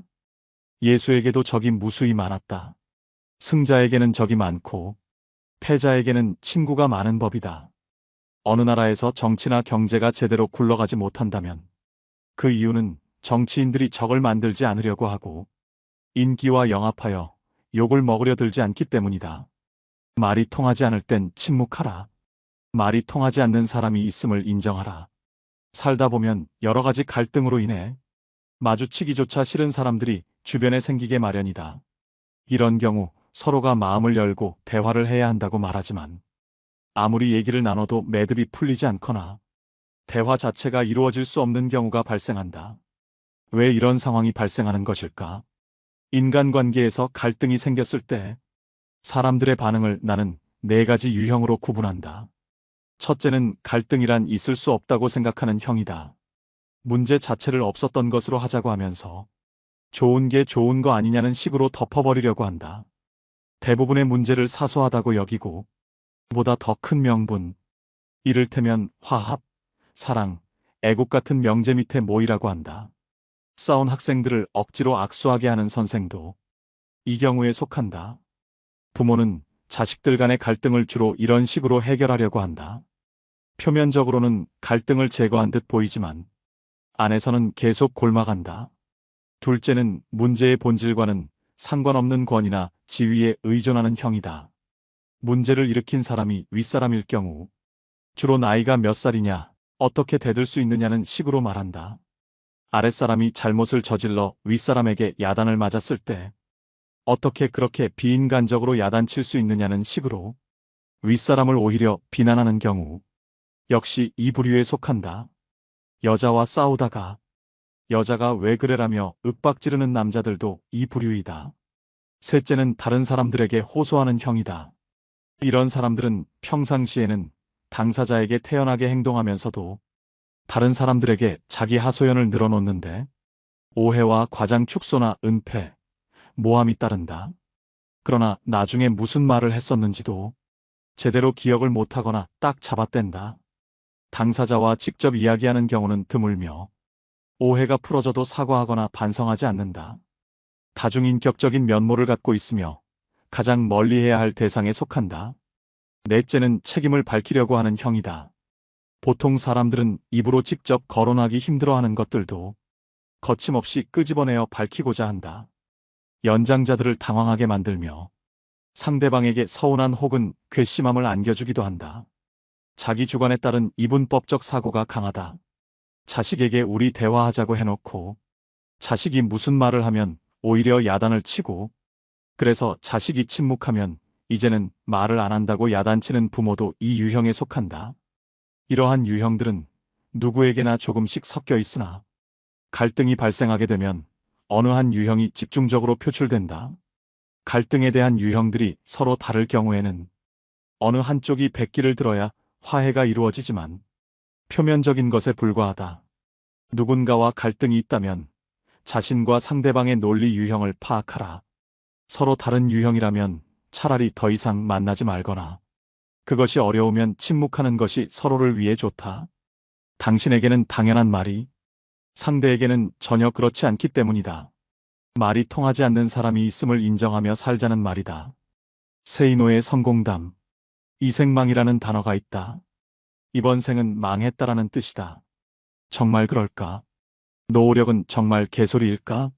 중산층 이하의 가정에서의 자녀들이 자신들의 처지를 부잣집 자녀들과 비교하면 그럴 수 있다.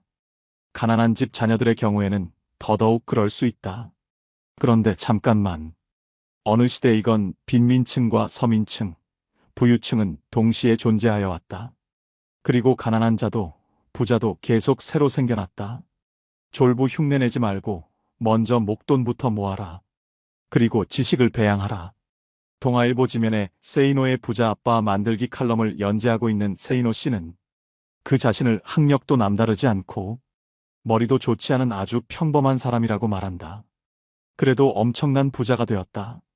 그는 돈을 버는데 굳이 똑똑한 사람들과 경쟁할 필요가 없다며 아주 평범한 사람들보다 약간 생각만 달리하면 큰 부자가 될 수 있다고 말한다. 그가 굳이 필명을 고집하고 자신을 드러내지 않는 것은 IMF 사태 직후 언론에 당당하게 외제차를 몰고 다닌다고 말한 이후 온갖 협박 전화를 받고 아이들 학교에서도 문제가 됐기 때문이라며 사람들의 의식부터 바뀌어야 돈을 벌 수 있고 사회 풍토가 바뀌어야 부자 나라가 될 수 있다고 강조한다. 돈 버는 노하우가 언제 어떻게 해서 보이기 시작했는가? 처음에는 그저 돈만 쫓아다녔다. 사람들을 만나면 그저 내 호주머니를 불려줄 수단으로 생각했다. 그것이 잘못이었다. 나부터도 나를 어떤 수단으로만 보는 장사꾼에게 물건을 살 마음은 생기지 않으니까.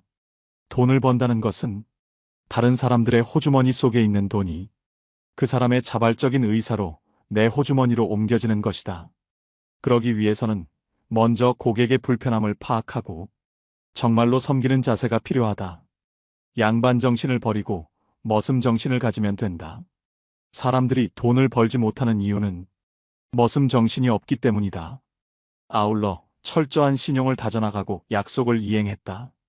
약속을 지키느라 손해를 본 적이 한두 번이 아니다.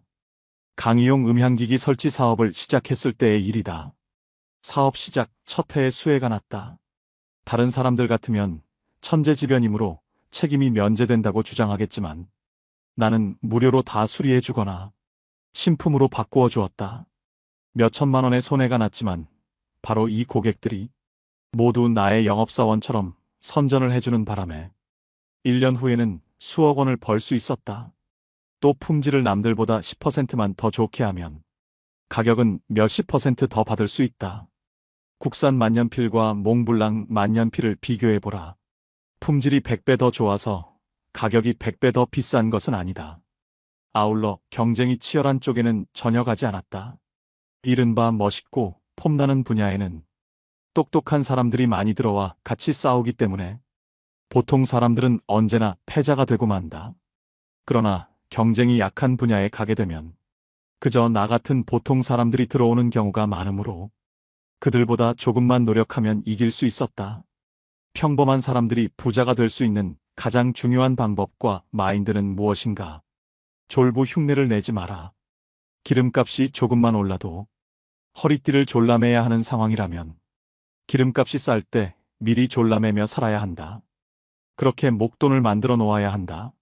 전쟁이 났다고 생각하고 철저하게 생존 능력을 배양해라. 결국은 지식을 배양해야 한다. 고민이 있다면 10분 이상 하지 마라. 어떤 고민도 사실상 10분 이상 하지 못한다. 그런데도 많은 사람들이 걱정에 빠져 산다. 오로지 문제 해결 방안만 찾아라. 부자가 되는 것은 천재들이 아니라 바로 다른 보통 사람들과 경쟁하는 것임을 잊지 마라. 미리 겁먹을 필요가 없다. 부자. 내가 지금 욕하는 사람이 미래의 내가 되지 않기 위해 노력했다. 큰 부자들은 사기를 치거나 속이지 않는다. 이는 작은 부자들이나 하는 짓이다. 부자들이 그런 모습으로 비치는 것은 나쁜 놈들만 뉴스에 나오기 때문이다. 반대로 뉴스에 나오는 가난한 자들이 저지르는 범죄를 보면 가난한 자들은 모두 나쁜 놈이라는 말도 성립하게 된다. 언론에 나오는 부자들과 실제 큰 부자들은 다르다. 부자 2세들은 두 가지 유형이 있다. 첫 번째 유형은 그냥 흥청망청 쓰며 물려받은 사업이나 돈을 말아먹는 유형이다. 두 번째 유형은 1세의 재산을 손을 대지 않고 물려받은 만큼 물려주려는 이들이다. 이런 사람들은 근검절약하며 돈을 아껴 쓴다. 물려받은 재산을 돈으로 환산하여 원금에는 손을 대지 않는 자존심을 가진 사람들이다. 솔직히 부자는 감탄이 줄어들 수 있다. 이제 웬만해서는 감동을 받지 못한다. 그랜드 캐니언도 경비행기로 관광을 하고 알래스카도 갔고 희망봉에서 일출을 보고 나니 웬만한 곳에서는 감동을 받지 못한다. 200억을 내고 우주여행을 가는 부자의 심정이 이해가 간다. 부자의 안 좋은 습성은